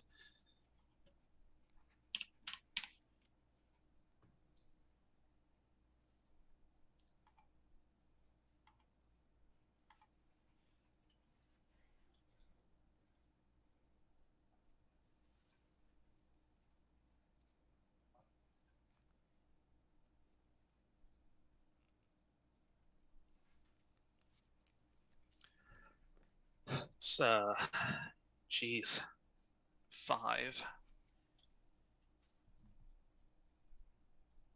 +7 and then roll.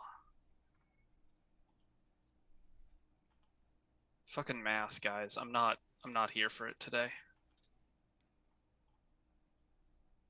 I'm curious. There we go. Here for you. 67, 75, 79. Wow. Okay.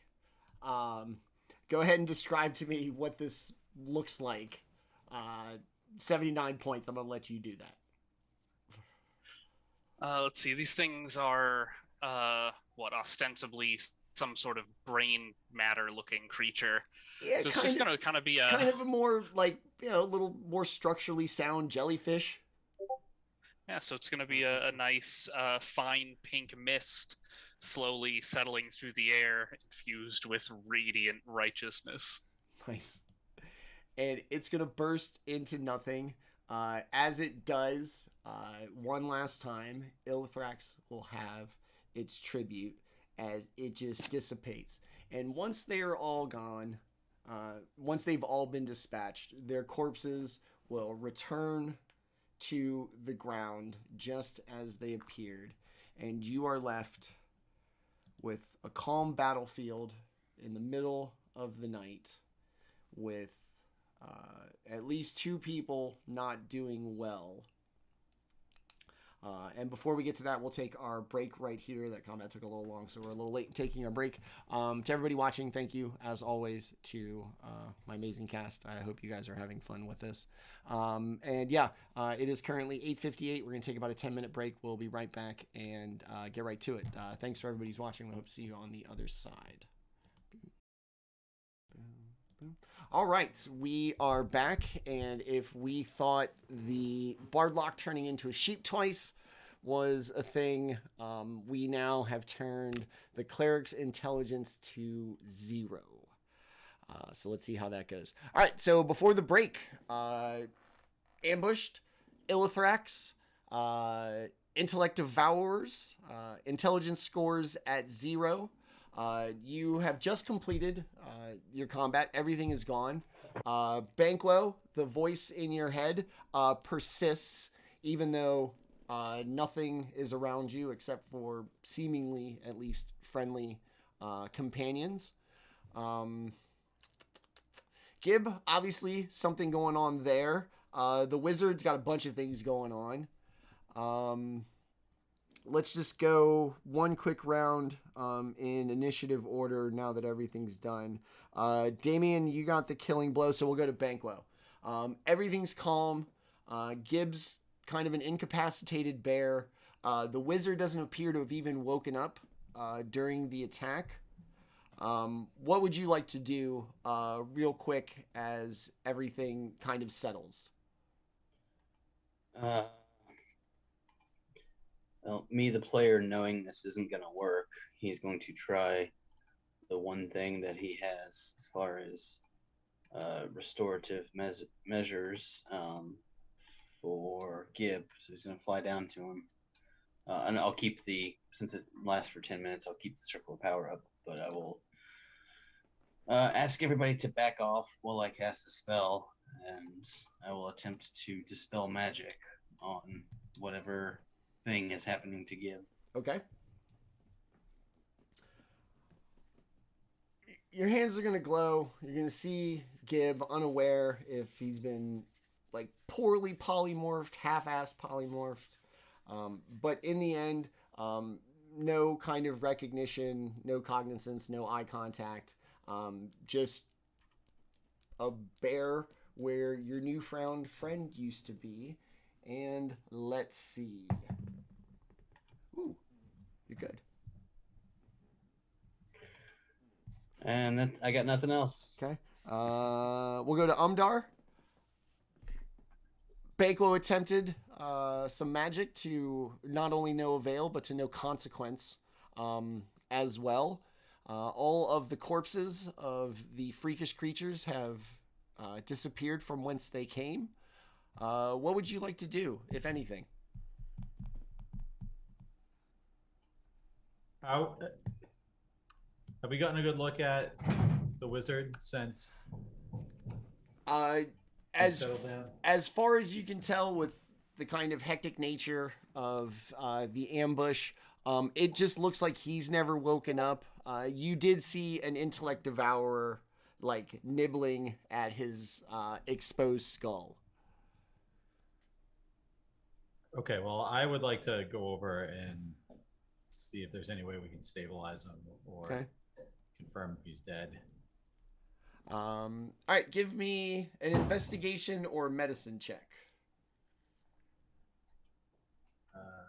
It's probably going to be investigation.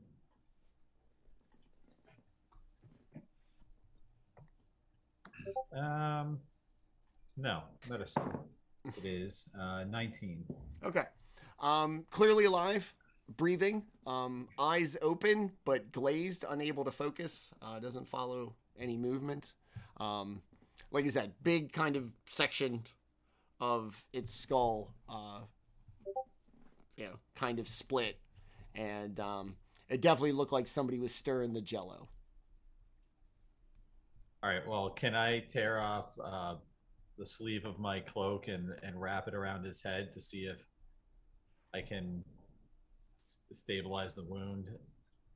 Yeah, it's not bleeding. It's just protect it. Okay. Put a little exposed gray matter. And the whole time moving it, trying to manipulate it onto his head. Eyes still open, but just completely limp. Just goes wherever. Momentum as you shift around and move it. Just unable to even stop themselves. Just completely limp, but eyes wide open, still breathing. Sounds like we need to. I think we need to get this guy some help ASAP. He's just as bad off as our bear friend. And then Daemion, what would you like to do real quick? So to my understanding, the wizard has a gaping open head wound. Yes. Amongst other things. All right. Most useful thing I can probably do is start restoring hit points with lay on hands. Okay. However many he is missing, presumably, unless that exceeds my maximum.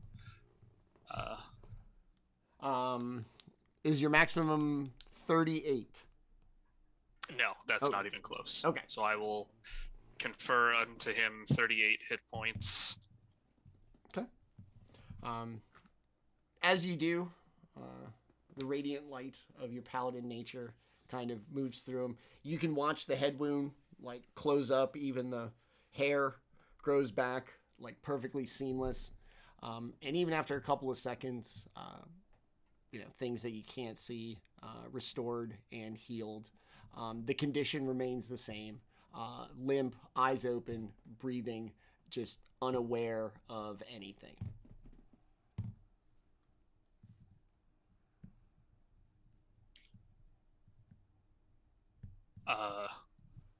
Well, we could try turning him off and on again. Smack him like an old TV. That's one thing that we could do, yeah.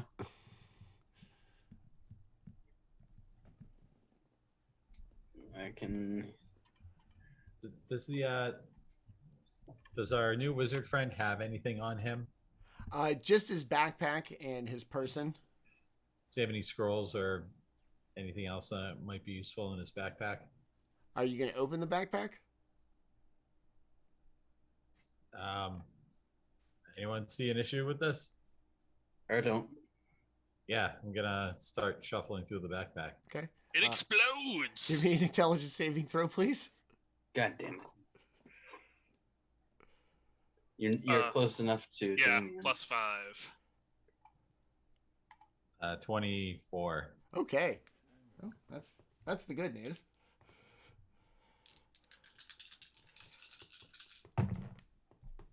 Seven, 12, 16, 19. You're going to take 9 psychic damage as you open this, the top flap of the backpack. It is going to blast you in the mind. You're going to shake it off very quickly. And as you look inside, it just looks to be this like churning abyss and void just spinning.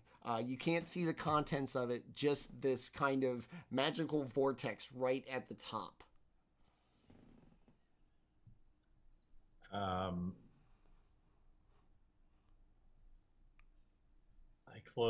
gonna close the bag real quick. Okay. Be like, oh, that's What's wrong?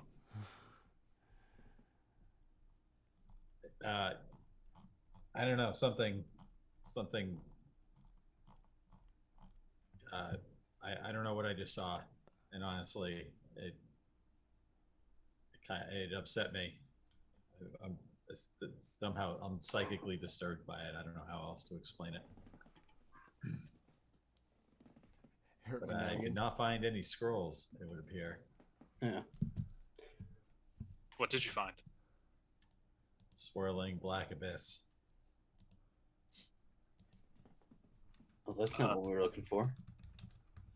Is that what it normally looks like in a like an extra dimensional storage bag? Never actually had one. We've got a bag of holding we can check. I don't know. Is it mentally disturbing for you to open the bag of holding? I don't know. I've never tried. I'd have to ask the person who can't respond. Banquo will just go over and pop his head into Gibbs' bag of holding real quick just to see. You open it up and there's a very clear like plane between, you know, the plane that you are currently on and the extra dimensional space contained within the bag. It is not nearly as dramatic or, you know, maybe even melodramatic as the case may be. But the same kind of boundary exists. Well, I mean, from what I understand, all you have to do to get the contents is flip one inside out, right? Yeah. Let's go for it. I'll be over here. That sounds like a yeah, great Banquo, idea, y'all. Let me know how it goes. All right. How heavy is the backpack? It's not very heavy at all. The weight is going to be, it's a very nice kind of like leather. So the heft of it is pretty much just the materials of it. Is it 10 pounds or less? Yes. All right. I'm going to back away from my buddies and hazard a mage hand to try to flip it inside out. Wait, why are you backing away from us if you're using mage hand? Because I don't want to explode on you. Oh, because mage hand itself is dangerous. That's right. Yeah. Everything is dangerous. Yeah. The world is terrible. No. Go ahead and roll me a D100, please. 63. Ooh. We're gonna be like get behind the near corpse of the wizard. Apparently, we're standing between him and Banquo. Oh, okay. Could be worse. It could be worse. As we're even going to keep the cloud, the aura. As your mage hand appears, like a Whitesnake concert in 1986, just a flood of smoke just begins to pour out from underneath you, creating this cloud of fog like all around you. It is dramatic and it is awesome. Oh, great. I fucking died. Well, shit. Is it like I'm casting it? Yes, it is centered on guys. yourself. Can I drop concentration?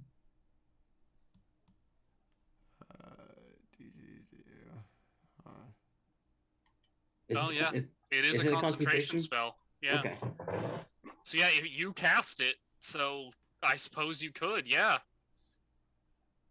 But I also lost my circle of power, which is unfortunate. But unfortunate indeed. Okay. Yeah. So yeah, I'll drop concentration on the fog cloud as it freaks me out. What the fuck is happening? Here I go no. again on my... What the fuck is that? It's like one of those airport smoking lounges where you smoke and all the smoke just immediately dissipates. The Memphis one is like gross. As a smoker, I felt awful in that thing. It was disgusting. All right, so the cloud is going to kind of come. You're going to realize that this is not what you expected. Shake it off. It's going to slowly dissipate ever dramatically in the middle of the darkness of night. And then what? You want to just shake this thing out like your purse, like your wife's purse? Just turn it upside down and I wanted to reach. Go ahead. I was going to say, you have to turn it inside out. Yeah. Don't know that you could do that with one hand. I guess I'll walk up to it and just do it by hand. Fuck Okay. it. All right. Turn it up and I guess what? Kind of push down?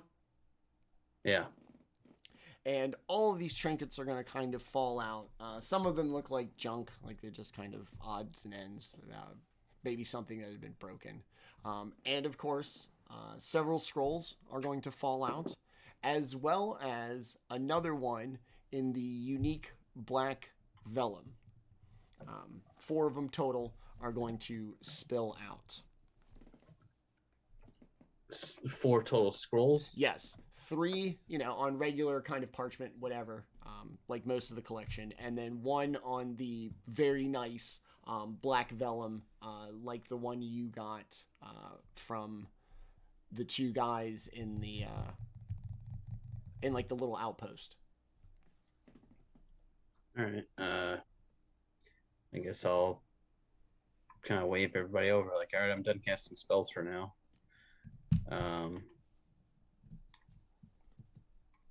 Yeah, and start looking through the scrolls, I guess, and see if I can identify what any of them are. What do you want to look at first? The black one or the 3 other ones? Yeah, the fancy one. Okay. The fancy one, you're going to open it up. It's very well done. It's really large. The vellum is very heavy. It's very sturdy. And it is once again written in this very obscure language that you have seen previously. And all the lettering looks to almost be like embers slowly burning like in the page or in the, the document. That's pretty metal, actually. Goes with the fog machines. And is this the special script that I can actually read? Yes. I'll hold it up to you. Does that give me any insight as to its purpose? It seems to be. You understand the words, the syntax, the placement, everything, even down to like kind of not just the order the words are chosen, but the way they're written in like relation to each other seems all over the place. The parts that do make sense are the words the Sapphire Isles,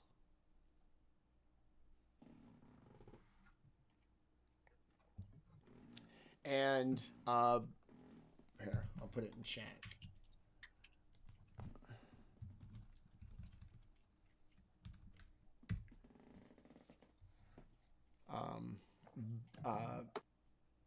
Belluir, which you would know to be a very far-flung hobbit, halfling, halfling settlement. Just one of those things where it's like, wow, it's this place where all these halflings live, and it's on the beach. Names of right near the beach. Locations. Yeah. Do we know like where these places are in, like on the map? It's going to be very far in the southeast of the map. Southeast Faerun. The deep south. Yeah. Oh, don't say that. Like wow. Yep, there's Belluir. Yeah, essentially the Florida of Faerun. Mm-hmm. Are they both in that area? The other one, like the one Banquo got previously. Yeah. Well, you said something about the Sapphire Isles. Sapphire Isle. Isles, plural. Isles. Yeah, those are the only kind of two things that seem to make sense. Everything else seems to be like kind of technical wizard jargon.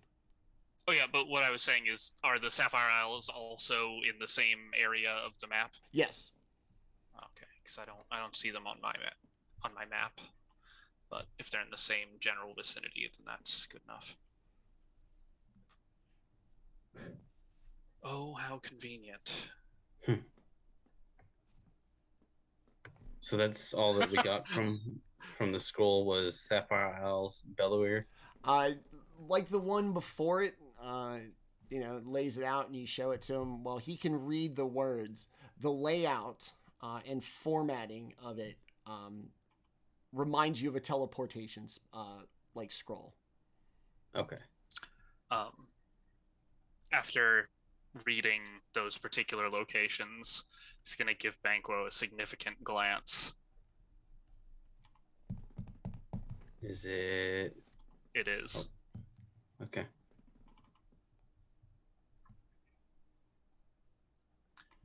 Useless to us right now, though. Yeah, we've got to get out of Thay. See if he has anything actually useful. Well, immediately useful. The other scrolls are going to be one of a scroll of catapult. I love that spell. I do too. Absolutely do. Tasha's hideous laughter plus catapult is just vicious. My favorite is at low level to cast catapult on a vial of acid or alchemist fire or something that shatters on contact. Pew. Scroll of catapult, a scroll of hold person, and a scroll of lesser restoration.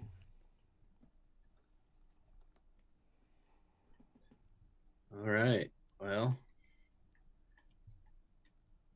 I'm gonna hazard again and bring the scroll over to Gib. And wait, don't. You don't have to. I forgot. Because you tried to spell magic, didn't you? You didn't try lesser resto. Right. Because I don't have it. I do. Oh, well, shit. This whole time? Oh, duh, because Paladin. Yeah, I got confused because I was like, okay, Banquo's probably going to try lesser resto. Maybe I'll try to spell magic. And then you tried to spell magic, so... And then my plan was gone. Yeah, seriously, that was like 10 minutes ago. So yeah, I'll give that. Actually, you know what, though? I'm going to try it on the wizard. Because not anything against Gib, but I feel like if I can get the wizard back up, he might be able to help with Gib. Same time? Just in case he gets up and doesn't want me to use his spell scrolls? He'll suck it up. I'll kill him again if I have to. Fair enough. If he does wake up, we're interrogating his ass. Lesser resto.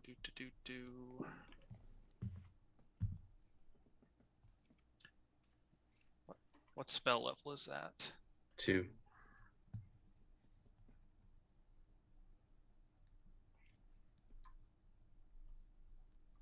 Oh, yeah, there it is. I don't know why I couldn't. Okay. Yep, worth a shot.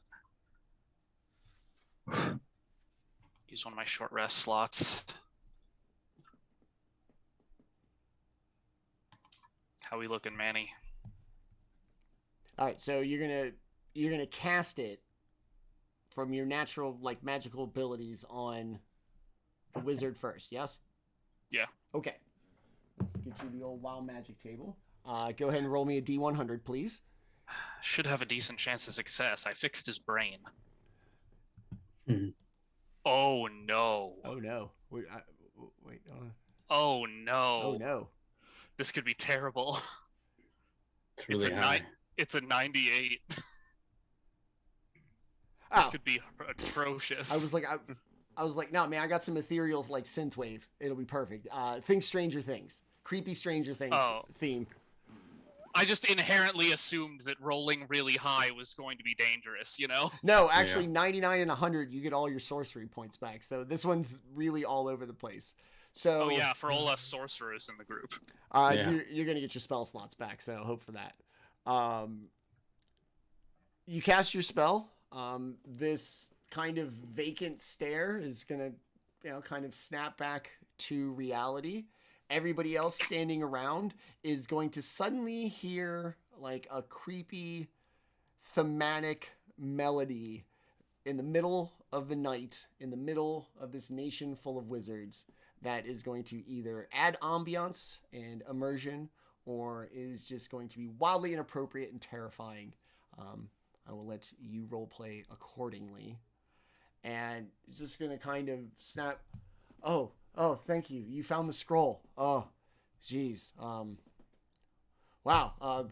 He's going to kind of just roll around real quick. Is everybody okay? Not yet, but No. now that I know that works, I'm absolutely going to do it to Gib. Awesome. Okay. Use my other short rest slot. You might want to back up, Banquo. Yeah, and I'll stuff the spell scrolls in my pocket as I do. Mm-hmm. All right. Okay. Do. I do need you to roll me a D100. God damn. I got a 79. Ooh. As you hit Gib with the casting spell of Lesser Restoration, the hair is going to recede. It's going to more resemble your newfound companion. And the more he returns to his own form, the grass around him is going to grow vividly green and long. Butterflies are going to burst forth, just as Gib's blank, bare expression returns to himself as the butterflies fly off like John Woo. And the I'm glad you're okay. Is anybody else injured? Gib just sort of wakes up. He's like, "Oh, I was having the strangest dream. Like all the stars were just shifting. Wait, are you on your horse?" I'm always on my horse. And Gib looks around and he just sees like all this brain goo everywhere. He's like, "Oh, just like, why is everything what the hell red? just happened? What happened?" Why do I taste like butthole? Before Gib moves at all, I'm going to use my Lay of Hands to restore his hit points as well. I believe he is missing 6 hit points. Yeah. Oh, thank you. Gib, we missed you. Is everybody else all right now? As good as I Umdar? get. Did you take any hits? Yeah, I'll be fine now. Whew. Well, I thank you once again. I remember the intellect of ours, and then I'm here. So I'm glad that you found the scroll to free me. That's exactly what it was there for. If I was found by any of my brethren, lost out here in the wilds. So I apologize. It's a little more frequent than usual. They are becoming the same kind of appearing creatures, which I don't know if that's good or bad. But hopefully we'll be okay. And just to make sure, he's going to kind of reach in to another part of the bag, this time a little smaller, swirling void, pull out another scroll, read it, have to roll on the wild magic table.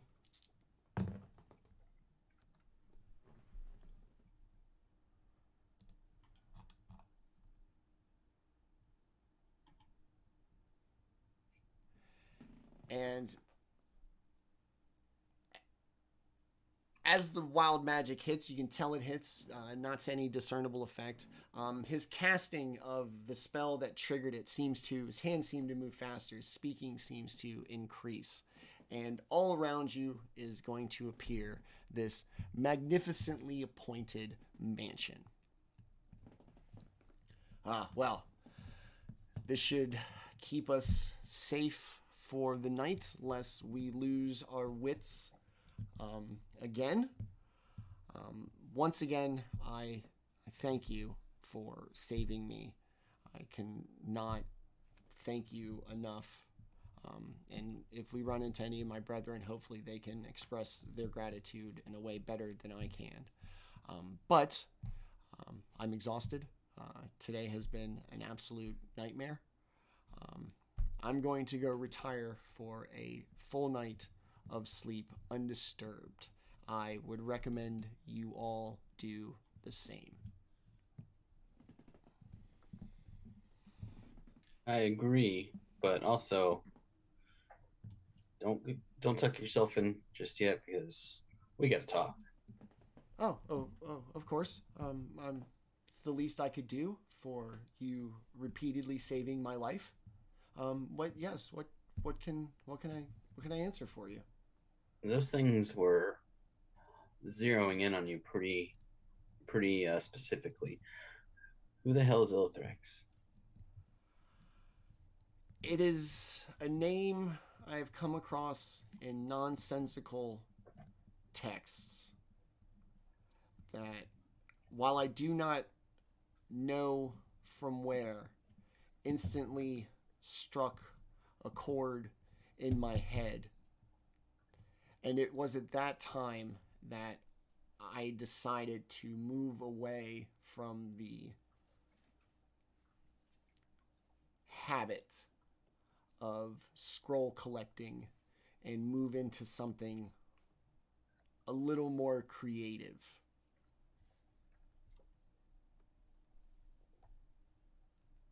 Like what? Like that magnificent beast. I have become very intrigued into creatures and how they evolve and how they become better.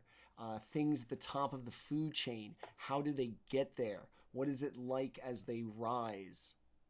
What happens when they achieve that apex status?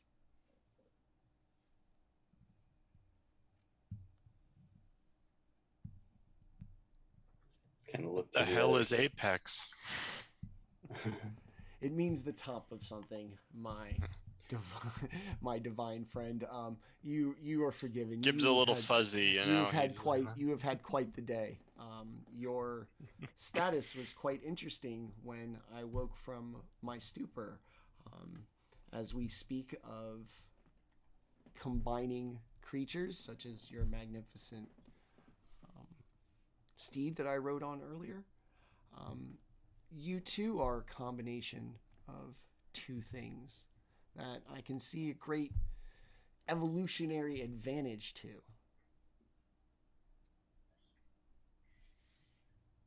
Yeah. It's not something I do willy-nilly, especially, you know, outside my home community. But you know, I'm proud to be who I am. As you're talking, he's just like almost like examining you. He's totally listening and paying attention, but you're also part display and specimen for a brief moment. You can even kind of catch in him taking like kind of reference measurements of like certain parts of your body, like your shoulder and maybe like your neck, as he listens intently. Oh yes, very nice, very nice. And just, it's not too pushy about it, but definitely you're definitely aware that like you just got your inseam measured and you're not at the tailor. Yes, quite interesting. Is there anything else? I guess not. Daemion, did you have any questions for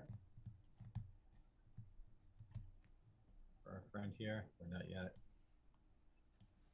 Sorry, did you say me? Yes. I've been thinking about it, but honestly, Daemion still doesn't really trust him. He's kind of waiting for him to leave to talk to everybody else. Nah, bro, we're good. Go ahead and get some sleep, homie. You look tired. Well, if there's nothing else, help yourselves. I hope most of you understand how this spell works. And I will see you in the morning. Everybody fit for us to, by this time tomorrow, we should almost be to the city and halfway to my estate. And if there is nothing else, once again, thank you for saving my life yet again. I bid you good night, and you see him go up the very wide. Just out of curiosity, yes. As he's leaving, if you could have done this the whole time, why didn't you just do that in the first place instead of summoning a meal? I take calculated risks, and realizing that I had lost my somewhat persistent battle with these creatures, I decided not to risk it again. The risk of using magic is the same. The result of that magic is what matters. And while at first I tried to ingratiate myself to my saviors, now I take the same risk, but to make sure that we are all safe, as opposed to just feeling comfortable. How certain are you that they cannot just appear here as they did at the camp? We were taken unawares because rather than approach, they simply manifested. I don't. I think the chance of them materializing in this exact enchantment is a lot lower than in the surrounding areas outside.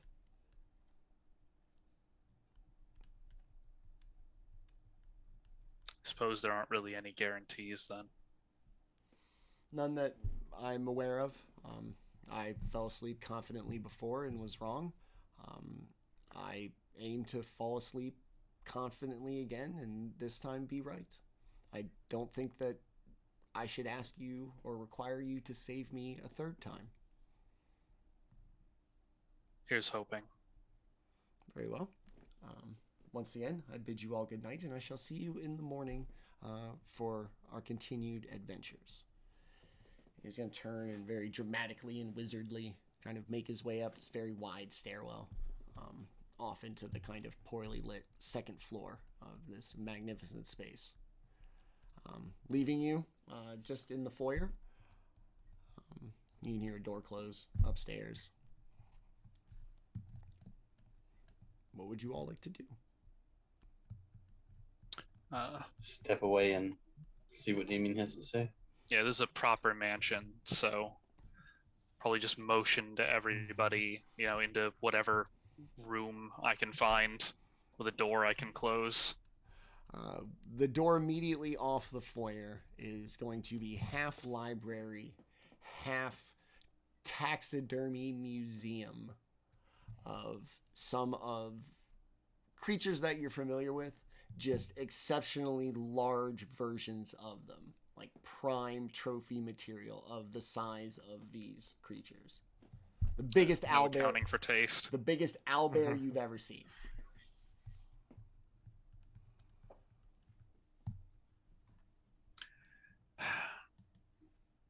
All right. I think at this point, the two of you have gone through enough that you deserve to have some idea what's going on. I don't know much more than you do, but this name Illithrax keeps coming up, and it's dangerous.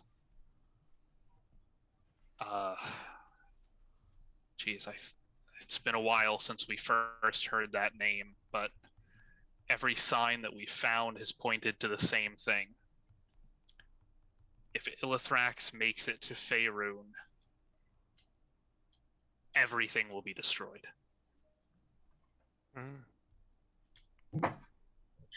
As Daemion is talking, Banquo will start pulling out his rudimentary map of the realms of where we've got the existence. Sorry, carry on. Yep. No, I just want to know if you know who Illithrax is. No idea. All we have is a name and apparent minions, followers, something. They all seem practically brain dead.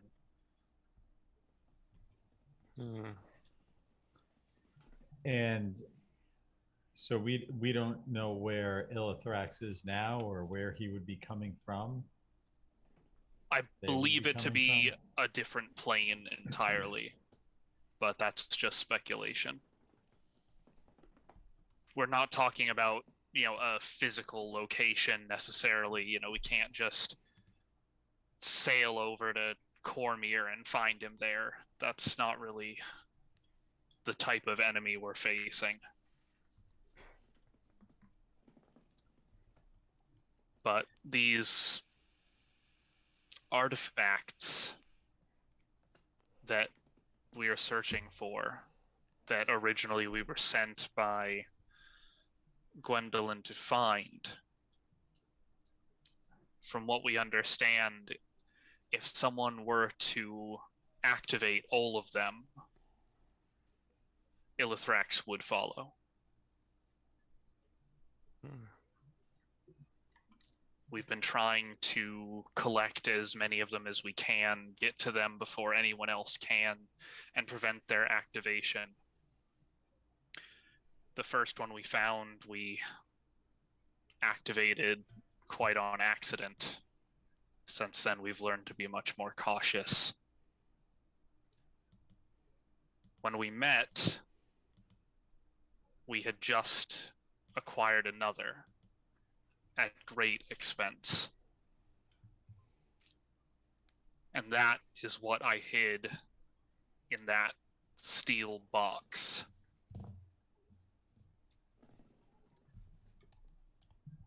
It is... And... Go ahead. Okay.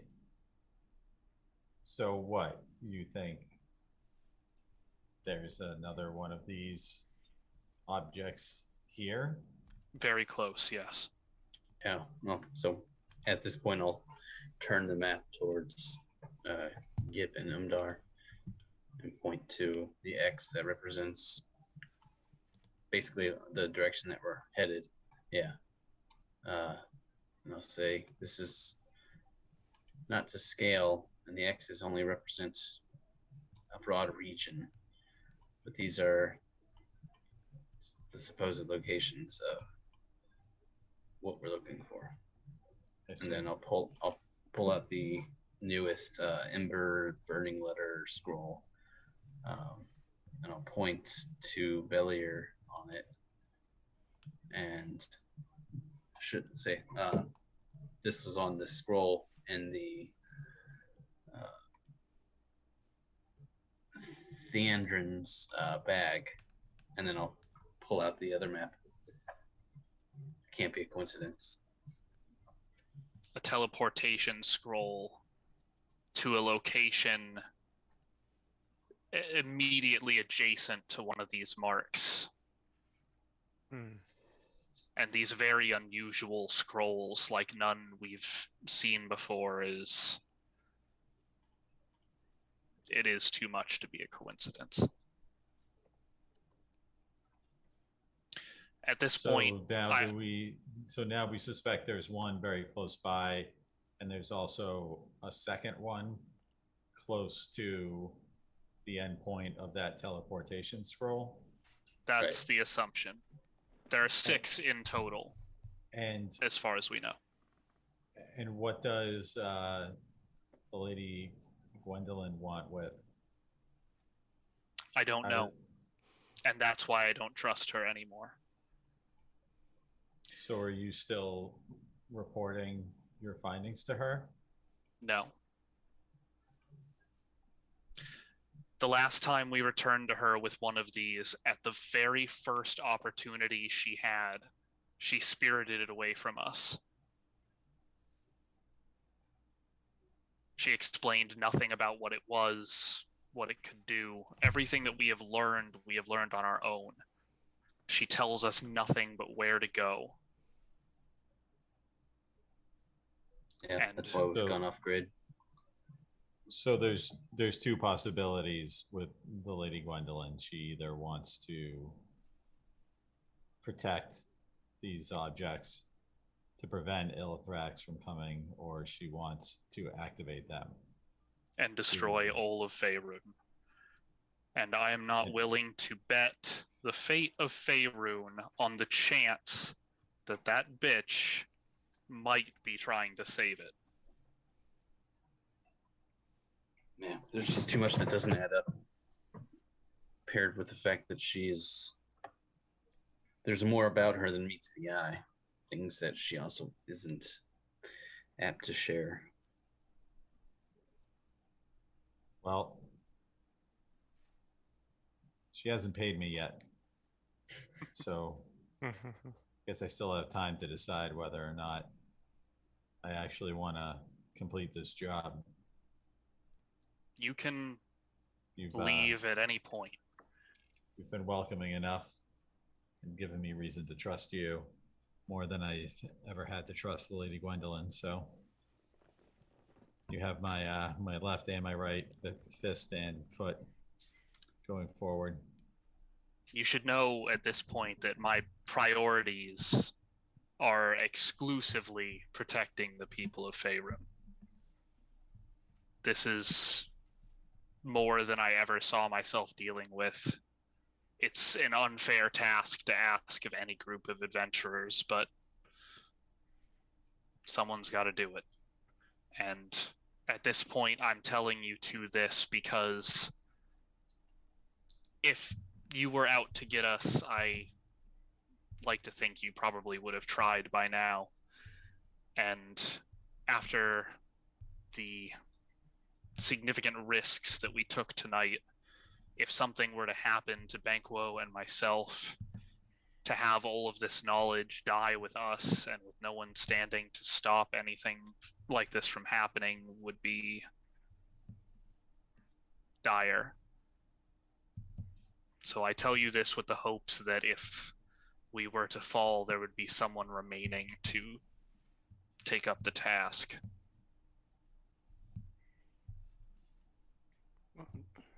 Me and my people live in Faerun, so if protecting Faerun's the goal, I am on board. Salune watches over all, including us.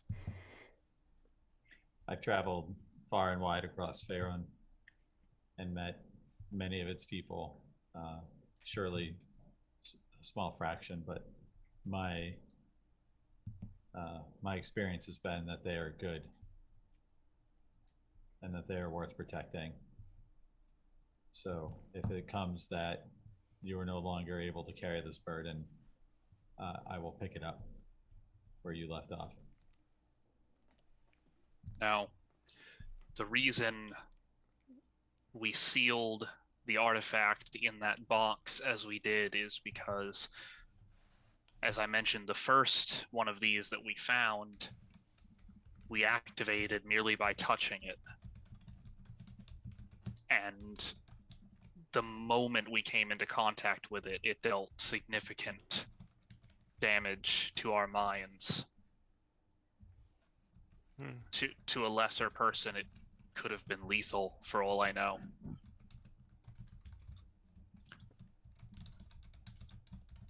That sounds like the experience I had looking into the Adrin's bag, but that was but a bee sting compared to what you're describing. It was so powerful that myself and the companion that touched it with me were immediately rendered unconscious. Had we not had more companions with us, that would probably have been the end of our journey. Yeah. So remind me if you've already said, but what do you believe is the true nature of these things? They act as some sort of beacon or perhaps a summoning item that works maybe as a set. But we've been led to believe you need all of them to bring Illithrax here. So we carry this one with us in hopes that we can stop someone else from acquiring it. And what does it look like? A sphere. An orb, if you ponder. The size of a softball, soccer ball? What are we talking about? I don't know, ask Manny. I think bowling ball was the... Okay. And the heft, too. Like, it's pretty hefty. Like a candle pin, duck pin? 10 pin, not duck pin. I'm from the Northeast. I know what that is. I've never heard it called duck pin. I know candle pin. I don't know what the hell that is. What the hell is that? Is that the same thing? Probably. The bowling balls have names, huh? No. It's But there's different size balls for... Yeah, they're all 3 different kinds of pins. Duck pin, candle pin, and 10 pin. Oh, duck pin is different? Yeah. Oh, right. Okay, duck pin... Those are like the little, like squat ones. They're similar to 10 pin in shape, but smaller. Yeah, and the ball is like slightly bigger than a softball.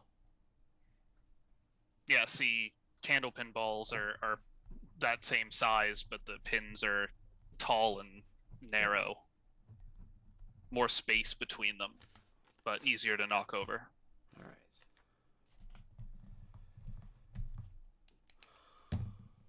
All right. Shit, my power's about to... Transformers about to explode. What? They've been having trouble with the power over at Nick's place. It's just the fucking neighbors setting off fireworks at it. I lived in a bad neighborhood where I had to play gunshot or fireworks. That's a fun game. No, this was Transformer explosion or fireworks. That's not nearly as exciting. Transformer explosion or car bomb. All right. Anything else? Any other questions? Anybody else would like to keep going with this awesome roleplay? Because I'm having a great time just hanging out watching it. So if you guys want to keep going, go for it. I do want to mention also, as you guys know, we found this scroll in his bag. There's a chance that he may be involved. And anyone who's involved has the potential to be against us. Yeah. Well, if I understand correctly, the one that's nearby, do we suspect it's in his mansion? That's the idea. That's kind of where mine is going. As we've mentioned before, we've had some luck tracking these places down by looking for rumors and unusual activity, and the stuff seems to generate weirdness in the surrounding area. Yeah. Yeah. The last one there's some sort of connection to the Feywild. The one before that, a political situation. The one before that, we found at the bottom of a mine, and that's where all of this started. It wasn't the political situation. Wasn't the orb? It was the fucking the undead, fucking armies of them. Yeah. But honestly, out of all of them, this one seems to have the strongest effect so far. Yeah. Our best guess is that this is what's causing the wild magic. I'm more worried about these appearing creatures just plopping around all over the fucking countryside. They've got to be related to each other too. Well, perhaps we should set up watch in a common area where we can. We have this nice big mansion to sleep in tonight. Yeah, my only real concern in here, I'm somewhat familiar with the magic that built this place. As long as they can't warp directly inside, we should be fine. You know, the portal's closed, no one else can just walk in, but the capabilities of these creatures are beyond me.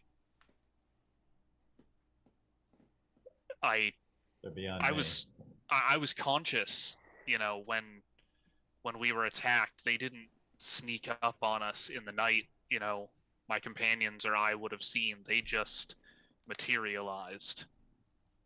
There was no time to react. Yeah, almost like they appeared from another plane. But with that in mind, we are probably never truly safe. And they seem to be, from my judgment, tracking these scrolls. So just possessing them makes us a target. Oh. Do you think I should get rid of them? Absolutely not. Good. Besides, I'd rather the target be on us. Well, at least we know to be ready now. We found those fools on the edge of Thay running for their lives with one of these scrolls. They were nobody. They were innocent, as far as I know. General plunderers, yeah. But that scroll brought them great misfortune. At least we have the strength to defend ourselves, even when it fails us. We definitely need to watch our backs, though. Yeah. So, is there anything in this mansion that we might want to try to take with us? It doesn't work that way. The magic of the mansion only works inside the mansion. Yeah. I want to find a big fluffy bed. Yeah, enjoy it while it lasts. I can't blame you. So running water. Yeah, I guess restock up on all of our water. Any baths maybe in the basement of this place?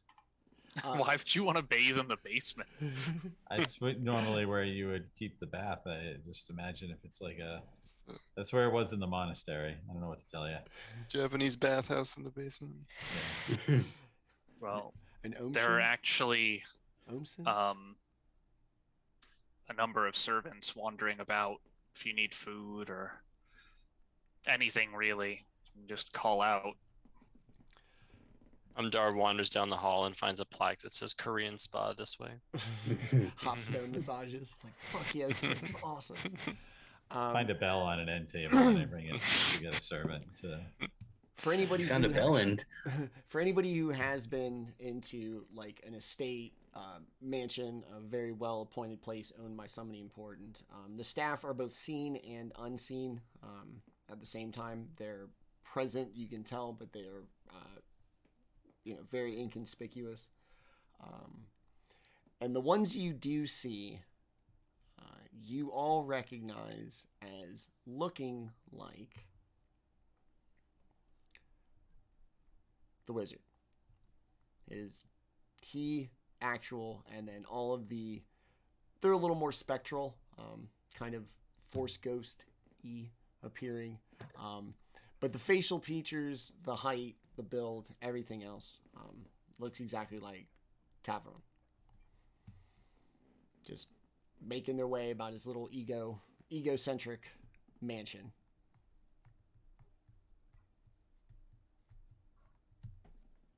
Great. They all look like him, so we're going to struggle to figure out which one is the real one.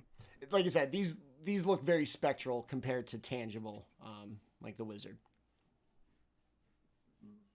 Suspicious. Anyway, Umdar, this is probably the best opportunity you're going to have your clothes laundered. Might take advantage of that. Yeah, you are considering covered. it's my only set. Yes, You are covered in goo. That reminds me, my taxes are track down one of the scene servants. The scenes. Yeah. Look, man, put this mansion up takes a lot of effort. The servants got to be seen. I can't do both. In this unseen servants in this economy. Catching your kind of glance, one of them comes over very quickly, arms extended out, head bowed submissively, and as it gets close to you, it is clear as day that the servants are like spitting images of him. It's not a coincidence. Can you show me to the baths? Oh, yes, of You course. can have one drawn for me. Right this way. And you see him just kind of snap the fingers, and as they do, you hear like the rushing of water, kind of a change in humidity, big cloud of steam comes out of a room, a couple doors into the mansion. This way, madam, let me show you to your to the steam room. What is this, Spirited Away? I'll leave my my robes outside the door. Please have them laundered and returned to me. Very well. She lead you down to the steam door. And if you could bring a small keg of your finest ale, that would right be away. appreciated. Right away. Small cake. Yeah, because she's not trying to sharing. party, I'm just moderation. Yeah. This is just for the bath. Banquo will try to find later. Yeah. I think just the keg for the bath. Though. Yeah. You guys don't have bath kegs? Jeez, I thought this was a Banquo magnificent will find himself mansion. an empty room, and go into it and try to cast dancing lights to see if the wild magic problem extends into this extra dimensional area. You blow yourself up. Boom! You find like a little closet, kind of adjoining the kitchen, like pantry, walk-in pantry. You go in, you close the door, all ashamed, huddle up in a little corner. Do you even pull like your cloak over your head? No, I'm blatant. Okay. Just standing there in the dark. As the room slowly lights up with the kind of pastel, soft glow, you don't feel as if that wild, untangible sensation that you had outside is still present, that you are not just this rush of magic. And for the first time since you entered Thay, everything feels entirely in control. Nice. Well, step back out of the little broom closet or the pantry and you're like, well, at least while we're in here, we can cast spells. All right, so Umdar in the bath, Banquo ducking off into small little closets. Gib, anything? Just big fluffy bed and out? Yeah, well, actually, I want to ask Banquo and Daemion. So is ultimately the goal trying to locate these cities or where the X's are on the map? Yeah. Taken to calling them vaults. You'll see why if we ever find one. Wonder, can I use find the path? Would that help? It's a spell allows you to find the shortest, most direct physical route to a specific fixed location. I do have to be familiar with it, so I don't know if an X on a map is enough.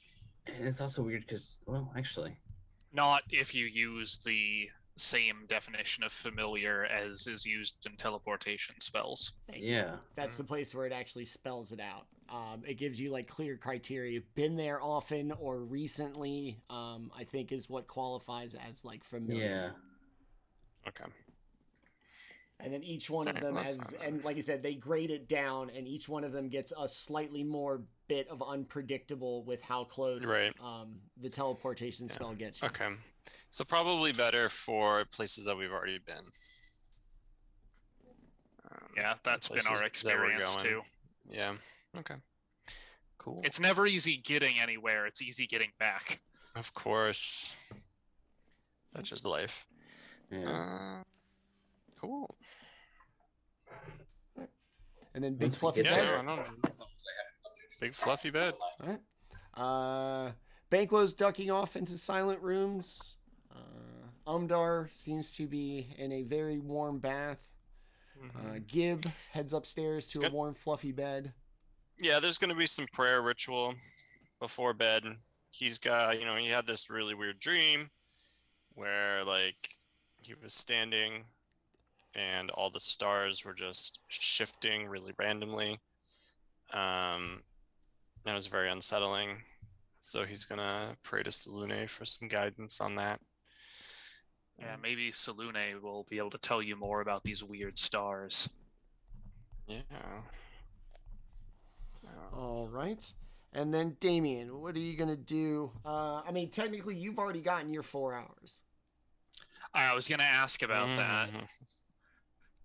Because yeah, you've got your 4 hours. Everybody else needs the rest of theirs. But you're good. If you want to just roam around Noe's mansion. Yeah, I think I'm gonna get a servant to brush Peduncle because he deserves it. Okay. You brought the horse into the mansion too. Come on, into the foyer. Of course. All of a sudden, we were in a mansion. Like, what am I gonna say? Like, Peduncle, you have to go really outside enjoying the carpeted with all the floors. monsters. Like, nah. It's kind of tepid on the carpeted floors. It's a little unsteady for him. He'll figure it out. You'll be fine. Thorns like flying around the chandelier. I'll give him run of one of the fucking kitchens, and he can eat all the apples he wants, even though he doesn't need to eat. Barely fits through the door. Can't turn around. You definitely have to like back him back out of the kitchen. Whoa! You said magnificent mansion. Yeah, for the people that live there, not the people that work there. I work in a magnificent mansion. Trust me, the mansion is much nicer than the kitchen. I would think that there would be like a kitchen for the people that actually live there too. Oh no, you got servants. That's awful. I want my own kitchen also. What if I want to cook something or perform science experiments? In the kitchen? What are you, Mr. Wizard? I made Jolly Rancher vodka. All right, well, I don't know if that's really science so much as, It was colored liquids in glass jars. Fuck off. All right. Sounds sciencey to me. Yeah. Right? And the result was delicious. I'm sure it was. As for me, I guess I'll probably take a short rest. Okay. Just kind of chill out in, I don't know, one of the libraries or something. Let Thorn play around since you mentioned it, He's still invisible, so I guess he could go fucking mess with the servants. That would be interesting. Try and get them to drop shit, All right. As you all settle in behind the wizard, we're going to call it here for the night. You all awaken to a full long rest, since yours was interrupted previously. So yeah, that's where we're going to end episode 17 tonight. Nice little resting spot, a little safe after your midnight ambush just a couple of minutes ago at this point. Stupid D&D time frame. All right, That's been our episode tonight. You saw, especially at the end, these four gentlemen play these characters outstandingly. The reveal, the questions, everything was just so awesome to me, and I thank them for it. You all got to see it now. Behind them, they're even better people. We give them a little chance to talk about themselves before I blah, blah, blah about the channel, and we will get out of here. Let's start with Gib. Eric, you've had kind of a rough go here. You were a goat a couple of episodes ago. You saved yourself there, though, so same episode, way to go in both of them. This one you ended up incapacitated for a significant amount of time. So maybe next week you will come out and do something awesome. Here's to hoping. Yeah, let's hope so. So how did it feel to have your brain eaten? I mean, it makes playing the game really easy for a couple hours at least. So that was great. But I think, Gib is really excited to learn a little bit more about what's going on with the party and sort of Daemion's and Banquo's motivation. And it definitely is something that he's interested in. So, awesome. And it definitely makes it more interesting for me as a player too. Good to know. And tell us about our boy Eric. Goodness, I don't know. There's not much to tell. I'm very much enjoying this game. It's been a lot of fun. It's been kind of really funny. So yeah, some unfortunate things happen to Gib, but they make for some really fun role playing and some interesting challenges to try to work around. So that's been really exciting. Awesome. Let's slide over to that who nearly avoided the same fate to the intellect of ours. David, he dodged a bullet there because I was really concerned about an unexpected TPK if two of you were incapacitated and the fucking wizard. So 3 out of the 5 of you not being conductive, the other one being a bard and a monk. The monk's doing pretty well, but yeah, so kind of stem the tide there. How's Daemion feeling getting closer to, as you put it, that usually when bad stuff happens, it's around something you're doing. You seem to be headed in a direction. The name keeps coming up. That's a big deal. Yeah, I mean, got saved by Banquo's quick thinking and a bit of luck. Because 3 of those saving throws, the odds were not in my favor, but the advantage pulled it back together just long enough for us to turn things around. And luckily I did know lesser restoration, so we were able to get everybody back up and at him eventually. But Daemion's getting nervous, man. It's starting to feel like the deck is stacked against us real bad.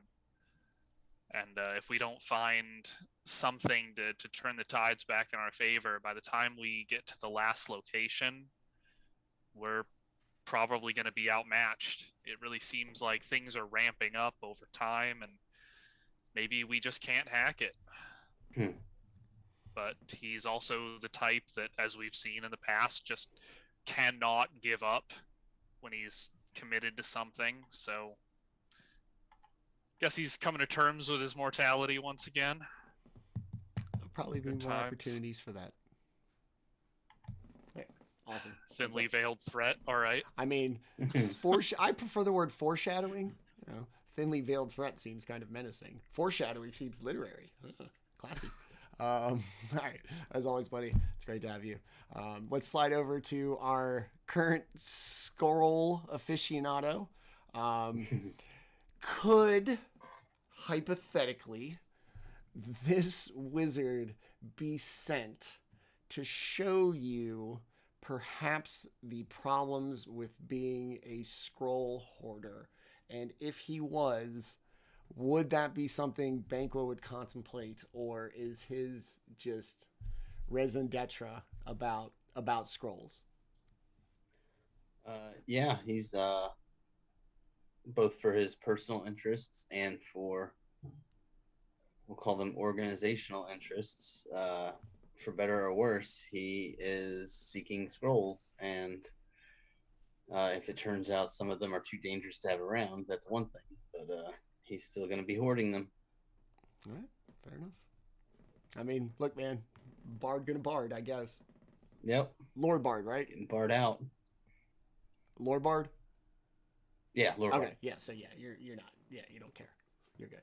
All right, last and not least, our person probably taking the biggest advantage of the accommodations, Sticky and Slick all at the same time, from Intellect Devourer and Mind Witness Goo, currently in a very well appointed bath.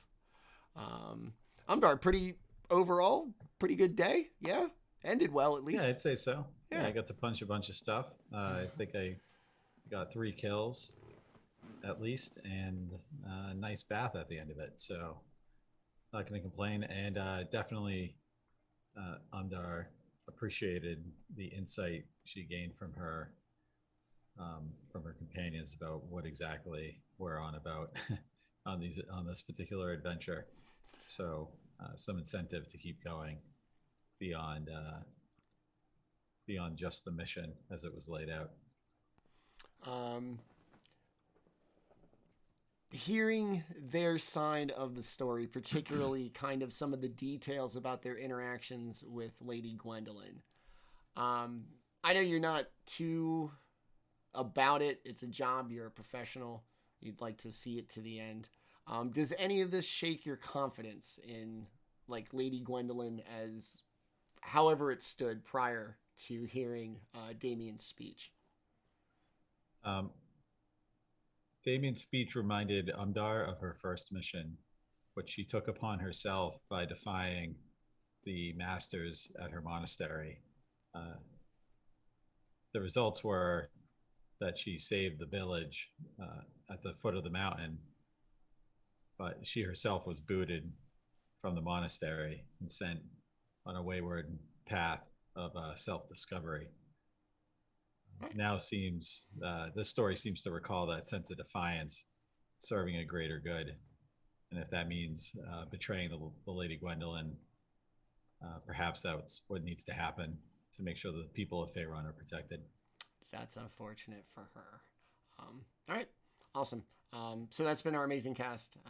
I'm so lucky. I was having a rough kind of weekend that I get to come back and not thinking you wanted to do this and still having such a great time. So for you guys, thank you. I really needed this after the weekend that I had, so I appreciate you all. To everybody who watched today, thank you so much. You can catch us next Tuesday. We'll be back for Eberron Tranquility's Betrayal, episode 6, I believe, season 2, going on there. Party in Sharn, a lot of political intrigue and urban campaign going on there. And if you can't tune in for that, come back here next Wednesday, 7 p.m. for the next episode of Dynasty of Dragons, as the party will awaken in this magnificently appointed mansion and continue through Thay. So to everybody who watched, thank you very much. As always, to my players, like I said, thank you for this. We'll see everybody Tuesday or Wednesday night next week. Always remember, I love Dungeons & Dragons and the people who play it. And we will see you next time. Bye-bye!